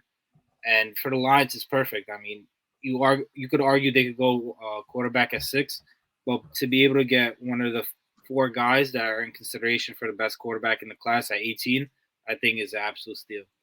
Right, for sure. Stu, that side tells me that you were ready to pick Levis here at 19. So talk about that real fast, and then with your pick at 19 for the Tampa Bay Buccaneers. Yeah, I mean that was he was going to be the guy for me at 19. So stole my pick. Listen, I'm not a Will Levis guy. I've the 2 guys I've been the hardest on this draft class are Anthony Richardson and Will Levis.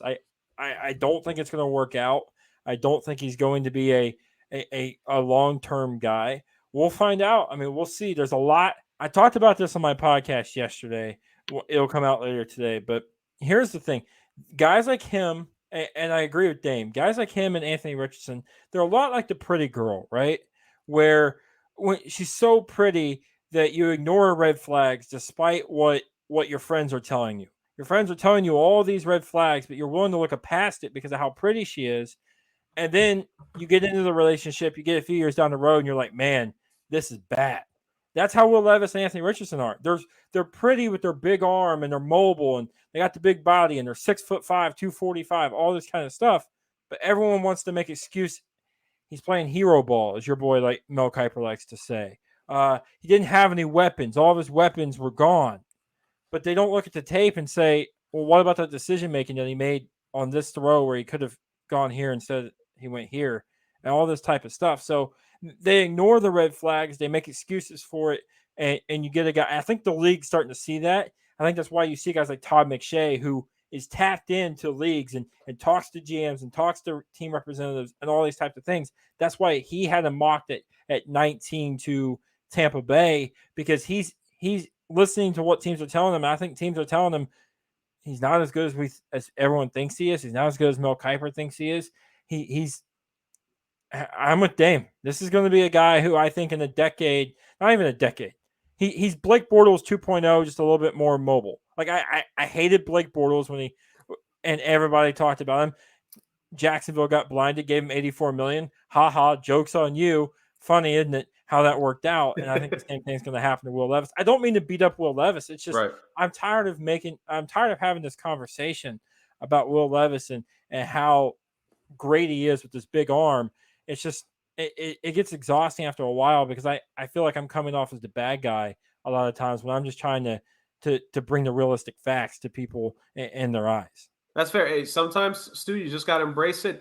Get a toothpick, play some Spanish music, get a 10, and you'll be the next Razor Ramon. You could be the bad guy of NFL mock drafts there on the Twitter sphere. But, moving on from that, Tampa Bay Buccaneers selection with number 19. Who do we got here? Well, Dame took my pick, so thanks, Dame. I'm going Lucas Van Ness. And they need an edge rusher. They need help. They need all that stuff. Why not just do that? I mean, I could have gone wide receiver here, I guess. I mean, it is what it is, but Lucas Van Ness for me is the pick. You're playing. I mean, I look at the division. You're going to have Desmond Ridder, a young guy, make his life hell. You have a guy in Derek Carr, make him regret leaving Las Vegas. You have some guys in that division there, so why not just take the defensive end and get after the quarterback? Fair. No, I think that's a good pick. It's also it wasn't said before, ladies and gentlemen, but it's beat up on Jurgen Day, because apparently everyone wants to steal my picks. It's like the fourth time a pick of mine has been stolen before my selection. So thanks, guys. Thanks a lot. Man, I would have, if he was still here, Kalijah Cansey to the Seahawks definitely could have been a potential selection for me. So by the way, 20th overall pick. I got the Seahawks here coming up, guys. For the beautiful people listening, see, they could use a little bit more pass rush, and I think even secondary. I don't think they're necessarily free from picking the secondary, because yes, Quandre Diggs is good. Tariq Woolen was an absolute stud last season. Jamal Adams is kind of 50-50 on. Like, obviously, there's no safety here. I'm not saying I would take a safety right now. So it's that opposite corner spot here for me. That's a little bit of a struggle. They shored up the linebacking core here with Bobby Wagner in free agency. Uchenna Nwosu was great last season pass rushing for them, and I think Draymond Jones will be as well. Man, I mean, he's still on there. Let's just get a guy. Let's get more physical in Seattle. Let's bring back a little bit of hit stick. And let's get a guy who could definitely help out the coverage there. Because, again, Seattle just defensively overall, they struggled last season. Give me Joey Porter Jr. out of Penn State as my selection here for the Seattle Seahawks at the 20th overall pick. I think he's the guy there. Dame, what do you think here for Joey Porter Jr. real fast? I definitely like him. Pairing him next to Wooden from last year's draft, who they hit out the park, and you obviously have your concerns in the safety position with Jamal Adams. You don't know how he's going to play coming off a big injury like that, and you obviously went with the offensive lineman with their first pick. And I think going back to the defensive side, which is Pete Carroll's side of the football, I think Joey Porter's the next best cornerback, and I think it's a great pick. And I think if Brian Branch was available here in our mock, I think I definitely would have considered him for sure. But again, with only just one definitive first-round caliber safety, I think that's what makes the selection go. But I'm not saying Joey Porter Jr. not a good pick. I think him and Woolen are definitely going to be very good as a quarterback duo there up in the Pacific Northwest. Justin, we got the 21st overall pick now in this draft. coming from you. It is the Los Angeles Chargers, or the San Diego Superchargers, as you were probably going to call them earlier. Who are we going with for the Chargers to help out their franchise quarterback? Who's their franchise quarterback, real quick, Justin? You're not gonna set me up this time. It's Justin Herbert. Yeah, there we go. Yeah, Hey, I'm gonna keep trying until you make that mistake again. But that's okay. It's been a little while. I'm due for one. All right. So, again, this is another one that I'm fairly tempted to reach out to some guys that wouldn't necessarily be picked around here. I am tempted to take a cornerback. I do like Deonte Banks, but I think I'm going to go with something that they've been lacking for a good while now, and that's a good tight end. Justin Herbert in his rookie year, he really loved to hit Hunter Henry, I believe was the guy there. And while Cooks and Parham, was that the tight end they had? Not last season. Parham, they've been good, but Parham can't stay healthy. And then they had they just can't really seem to find a good tight end to really keep them going over there. So I'm going to go with Michael Mayer out of Notre Dame, so a guy that I've had as my top tight end on the board this run. I think that he'll fit in good there. He's a good guy. He's a good pass catching tight end that will really spread things out a little bit. They'll open the field a little bit more for guys like Keenan Allen and Mike Williams down the field. And Austin Eckler, I think, will benefit as well if he's still there. We'll see. But yeah, I'm going to go with Michael Mayer. Yeah, tight ends can always be a quarterback's best friend, to say the very least. And just because we're a couple years in it, I mean, especially because, again, I've made this argument that I think you need to start to consider, as you're paying your franchise quarterback, you need to start using some of your picks in the first and second round to get them the weapons on those 4-year rookie deals to be able to help as well. And getting a tight end in there to help be a change of pace guy. I think they certainly could have used the tight end when they blew that lead against the Jaguars in the playoffs last season, for sure. Dame, you have the Ravens here at the 22nd overall pick. So as they try not to lose the entirety of the franchise, aka Lamar Jackson, what are they going to do here in Baltimore? So to benefit Lamar Jackson, although they did just add Odell Beckham to absolutely ridiculous amount of money, in my opinion. Maybe I'm a little salty he's not a Jet, but I still think $18 million is a shitload of money for a guy who can't stay healthy. I'm going to go with Jordan Addison here, who's the next best wide receiver on the board, in my opinion. You have Rashad Bateman and Odell, obviously, but, I mean, that isn't much to really throw to, especially Odell Beckham probably playing at most 10 games in the regular season with the way his career is going. Rashad Bateman is more of a kind of vertical receiver, but I think Jordan Addison, putting him in the slot, he gets open so well. He's so great in space, and he was a top receiver at USC last year. And coming out of high school, he's like the top receiver coming out there too. So he's always been super talented. You put him next to Odell and Bateman, which kind of takes pressure off him as well. He doesn't have to come in and be a 1,200-yard receiver there. Giving Lamar Jackson as many weapons as possible not only keeps him happy, but makes your team better. Thing that's kind of been against the Ravens the past few years is, although they have the great Lamar Jackson, have a great running game, they don't have anybody to throw to. I mean, Lamar Jackson may not be the most accurate quarterback, but it's kind of hard to throw to when you have nobody that can catch the ball or get open. So bringing a guy like Jordan Addison and making that, not big three wide receivers because not all stars, but giving that trio of receivers, Jordan Addison, Odell, and Bateman, I think is a great way to make a quarterback happy and make your team better. You're not a big Nelson Aguilar guy, clearly, Dame. Clearly. Absolutely not. Nobody is really. Stu, you were crossing your fingers. You were hoping a certain guy was going to here at 23 for the Minnesota Vikings. I'm going to assume based off of the reaction, I mean, you would have maybe liked Jordan Addison, but I think your guy is still there at 23. Oh, it wasn't for this pick. It was for my following pick. But you know what? Let's do it. We've had a little fun all draft. We've had a little we've had some shockers all draft, and we could go anywhere here, right? But why not, in the words of the Joker from The Dark Knight, let's add a little chaos. I'm an agent of chaos. Let's make things a little crazy up in the heads of all these GMs. Everyone's been trying to push this guy out of town for a while. I don't get it. Good luck trying to get this production that he produces when you get him out of town. Right. The Minnesota Vikings, with the 23rd pick, select quarterback, University of Tennessee, Hendon Hooker. Wow.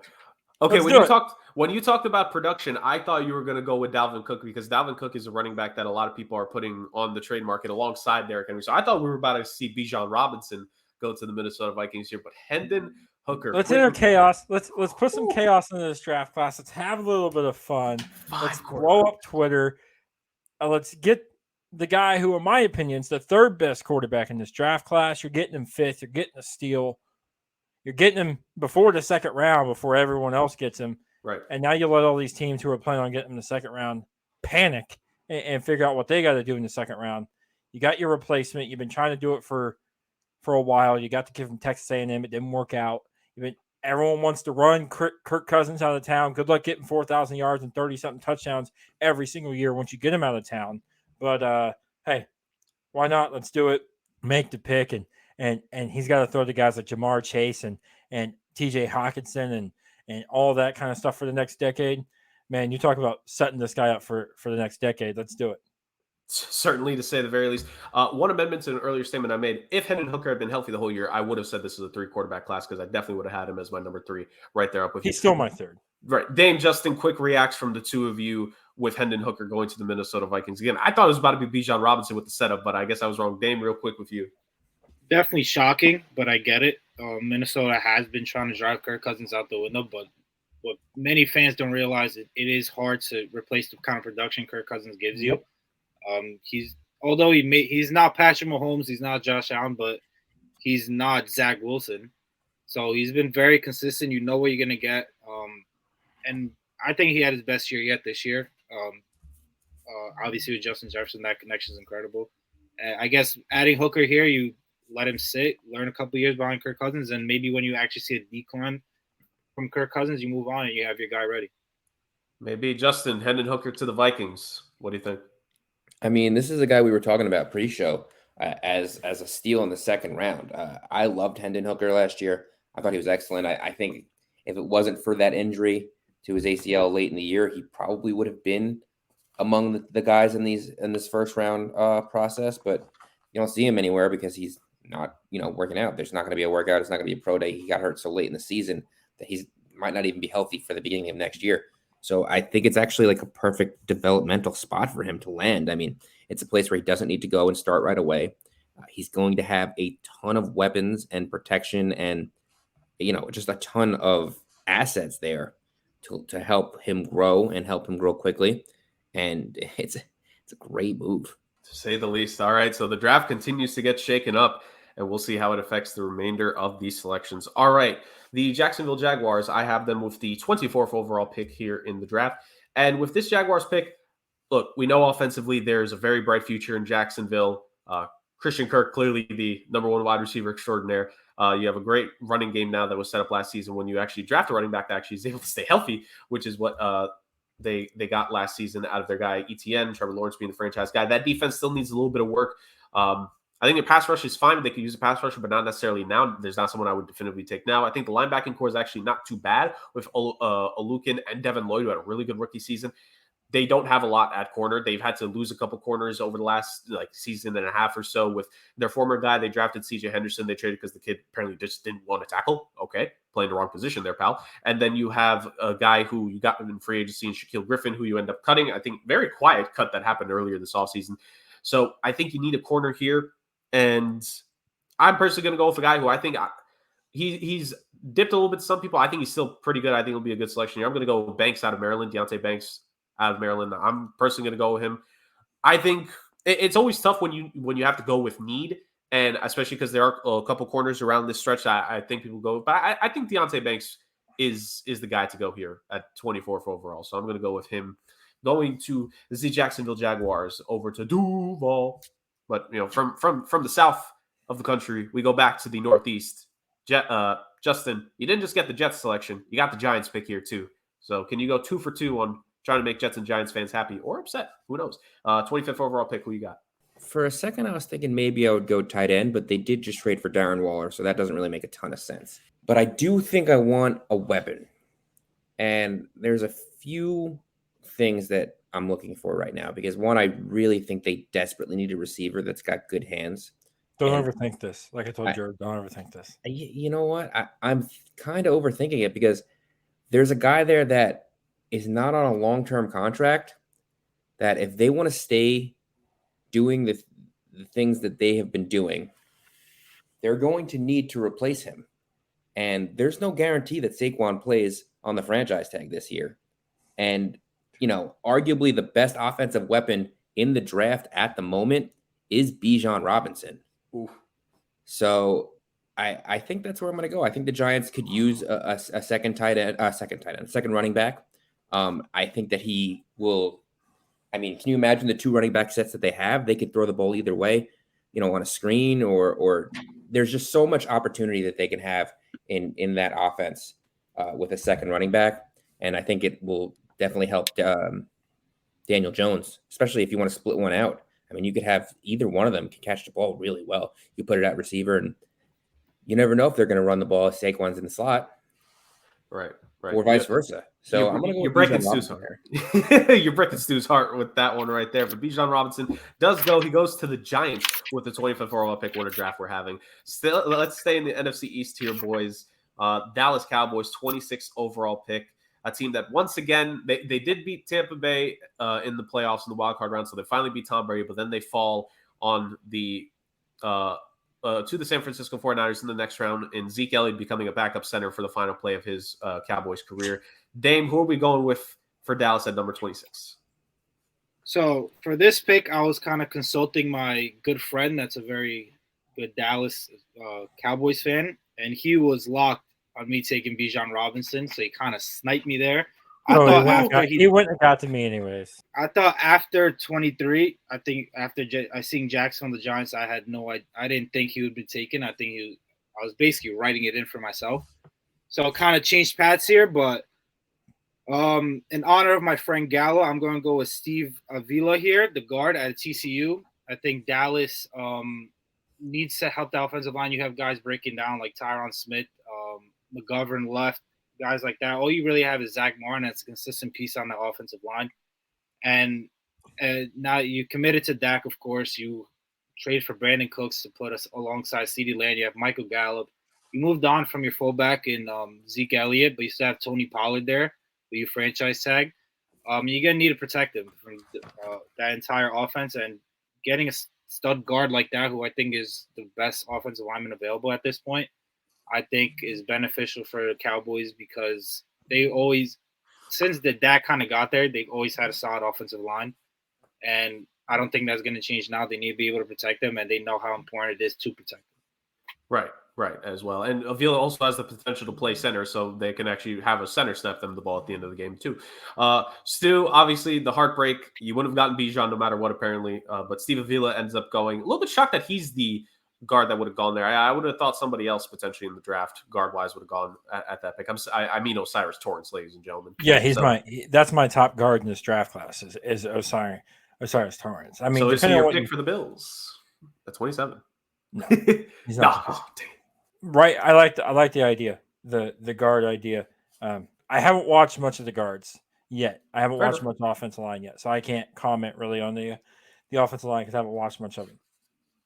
If he goes undrafted, I'm going to be very upset with all of you because you all have an extra pick compared to me, so it's on y'all. All right, but in all seriousness, Buffalo Bills, 27th overall pick. Here, won the AFC East again. Looks like they could do it again. Lost a couple pieces here. I mean, they still have a very good team overall, but it feels like there might be a gap slightly closed here in terms of Buffalo reigning over the AFC East. If/when/ever the Jets get Aaron Rodgers, there's another guy to deal with. So who are the Bills going to draft here, Stu, for some reinforcements to help him out? So let me take you back a little bit in a little time machine here and take you back to the playoffs. The Bengals were playing the Bills in the playoffs. I believe that was the matchup. The Bills lost badly. The Bengals go on to play the Chiefs. The Chiefs beat the Bengals. Now, similar games plan, similar play style, similar idea. You take the quarterback, you make the quarterback uncomfortable. You say if you're gonna win this game, Josh Allen isn't gonna beat us. He didn't. And you're gonna say against the Chiefs, if you're gonna win this game, Patrick Mahomes ain't gonna beat us. He didn't. They rode the back of Isaiah Pacheco. They rode the back of that run game. You need something that when they take it away, I'm sorry, James Cook ain't scaring somebody. Devin Singletary ain't scaring anybody. You traded Zach Moss to the Colts. You have Naheem Hines ain't scaring anybody. So for me, you need a running game to separate your offense. You got other pieces, but this guy can fit all the roles with what I'm about to do here. For the first time, I think in a long time, I think we're gonna have 2 running backs go in the first round. Jahmyr Gibb from Alabama. He's gonna fit that role of what we see. Again, drawing the blank, Alvin Kamara did. He's going to be a guy you can line up at slot. You can throw the football to, catch the ball out of the backfield. He's a good runner. Everything you want, everything you need is a weapon. And that was the big thing for them in the playoffs. They took away Josh Allen and they said, beat us running the football, and Buffalo couldn't do it. You bring in the Jahmyr Gibbs, you can finally do that, and maybe it takes you over the hump. Nice. I don't mind it at all. The Bills are funny enough a team that we would definitively said, I think for the last 2-3 drafts, I think even going back to the first ever mock we did, we said, Bills, you guys can go running back here and no one will fault you. So that's certainly something to say at the very least with that selection right there. But I'm high on Gibbs. He has 103 career receptions for Alabama. Like, the kid can catch the ball at the backfield and could be a punch offensively, to say the least. All right, my selection here as we continue on. The Cincinnati Bengals. This is my last first round pick, as one of us was going to have only 7 selections. This is my last one. So the Bengals here at the 20th overall pick. I was really hoping somehow, some way, Brian Branch could have fallen this far. I don't think he would have. I think he would have been selected, but if he had it, I think it would have been the easy selection here. But I have to go with somebody else. Yes, they did sign Orlando Brown Jr. Jonah Williams is not happy about that. He may not request a trade, but he might just be gone in free agency. I would help expedite the process for him. I would personally trade him, and I would just get his replacement right here. Let me get a big fella out of Tennessee who actually played really well against Alabama and really well against Will Anderson this season. I think that's probably the definitive game that people will point to in terms of what he could do to help you out. Give me Darnell Wright out of Tennessee. I think he's very good. I think, again, the pressure will not be on him. He's going to be the right tackle, I think, with Orlando Brown Jr. there as the left tackle. I think Darnell Wright played really good for Tennessee. And I think I am someone who I would like to fill in a problem in advance if I can. I think Jonah Williams is unhappy. He's already said it. Even if he doesn't request a trade, he might end up leaving in a year from now. Let me get an asset back, and let me just get a guy to fill in that spot here real quick. So I'm going to go with Darnell Wright to the Cincinnati Bengals here with my selection. Let's do our last 3 picks, guys. It's come and gone. So let's get it going here. Justin, the 29th overall pick, your last selection you got here for the New Orleans Saints. In a division that's seen the Falcons take a defensive player here, the Carolina Panthers take their franchise quarterback here. You got some competition, to say the very least. So what are the Saints going to do with the best quarterback in the division? And some people say the odds-on favorite in the NFC South leader as of now. Who are they going to pick to try to get the South for themselves this season? The New Orleans Saints. They're a team that, I mean, as far as I'm concerned, they were not living up to their expectations last year. They struggled a lot. And one of their biggest issues was on defense, where they were -11 in the turnover differential. And to fix that, you're going to need a big ball hawk kind of cornerback. And for that, I'm going to take Emmanuel Forbes out of Mississippi State. He's a 6'1". He's 166 pounds. He's played excellent in Mississippi State. He had 6 interceptions and 3 touchdowns last year. He's a very much improved guy. He's played a ton there. I believe, if I'm not mistaken, he was a 3-year starter there. And it's to me, one of the best players available. So it's not a reach, and it fills an important need in 1, cornerback, and 2, someone who can actually turn the ball over. And he's one of those big young corners that's got great ball skills. So I'm going to take him out of Mississippi State. And the Saints could definitely use a guy in that secondary, as they're a team that's coming up on some contracts due. And for the last couple of seasons, they've been in cap hell. Adding more young talent, not a bad one there. And especially if a guy who could get some interceptions, I think would be massive for them as well. Is Keely Ringo off the board already? No, I think he's still there, if I'm not mistaken. Although maybe he'll be taken by Dame here. I like the. It was. I like. Just gave me a crazy idea, man. I like the pick because it's either, for me, it was either Emmanuel Forbes, who I like and made my corner ranking, or it was Keely Ringo, who's still there. Cam Smith would have been an interesting pick as well. I think Keely Ringo's fallen because he's a little stiff, like as far as like getting out of breaks and stuff. So I do like this pick, Emmanuel Forbes. It's a good pick. Dame, with your selection for the Eagles. So the second Eagles pick that you have here, flashback for us really fast. You picked Brian Branch with the selection earlier on in the draft. You're the one that stole him away from all of us, me in particular. He probably wouldn't have gotten to me at the Bengals anyway. But Dame, with the second Eagles pick here, you are completing their draft picks. Who are the Eagles going to get to try to help them retain their NFC crown going into 2023? So low key, I was hoping one of the running backs slipped, and then of course they just went back to back. But regardless, after going defense with their first pick, I'm gonna go with offense here. And I forgot who mentioned it about Jason Kelce most likely just having one more year and then retiring. And the Eagles have always been big on just ensuring their offensive line is always one of the best. So I think they're going to be drafting Jason Kelce's replacement here. I'm going to go with John Michael Schmitz. I assume that's how you say his last name.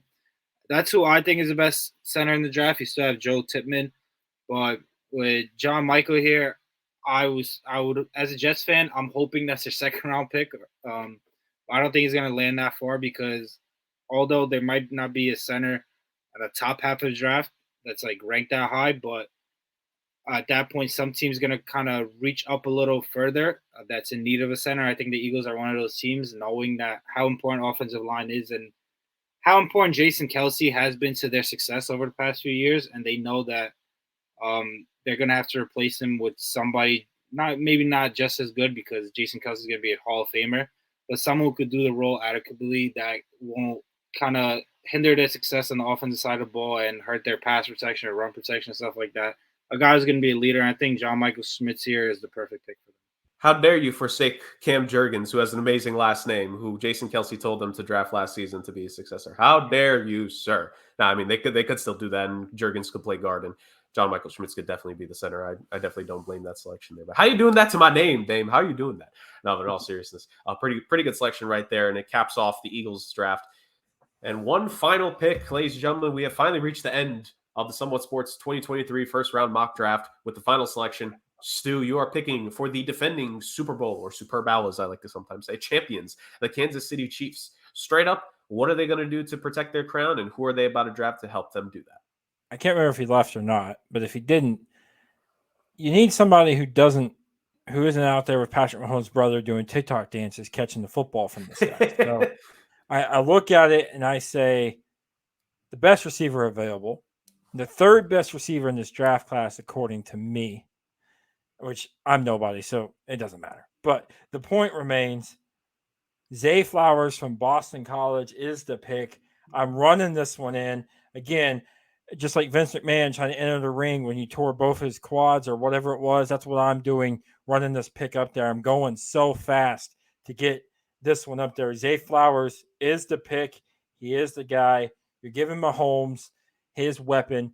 We're not talking about a guy who is Tyreek Hill fast, Quentin Johnson big, but he's just a really, really good wide receiver, a guy who's going to produce consistently, I feel like.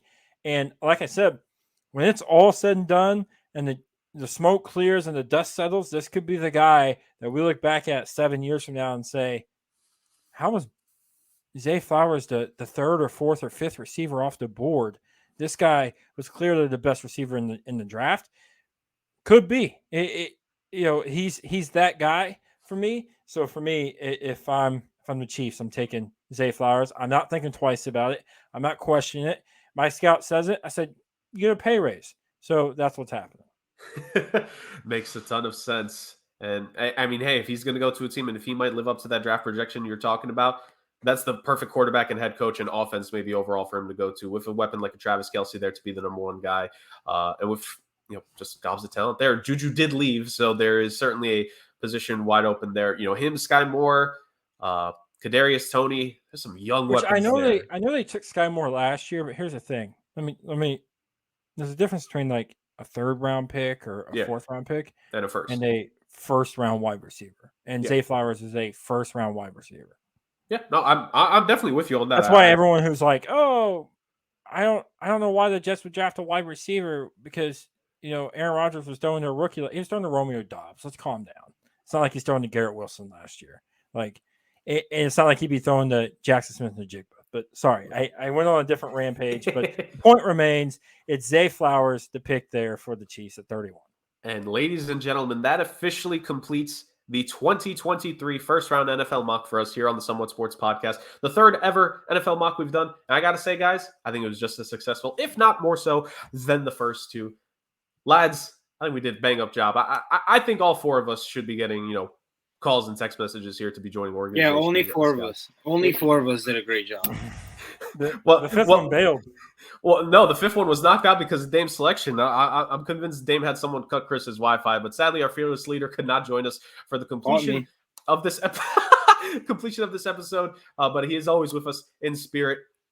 And that is the end of this episode, of course, ladies and gentlemen. As I'm saying, the completion of our mock. Thank you all so much for joining us. Stu and Justin, thank you both so very much for joining us once again for another year and another great round of selections. Both of you, real fast. Say bye to people and let us know where we can find you guys. Justin, you go first. Thanks for having me, guys. You can catch me on Saturdays on the Sports Agents of Chaos with our guy Jurg up there and our pod father himself, Rick, every Saturday around noonish. Stu, what about you? Where can the beautiful people find you?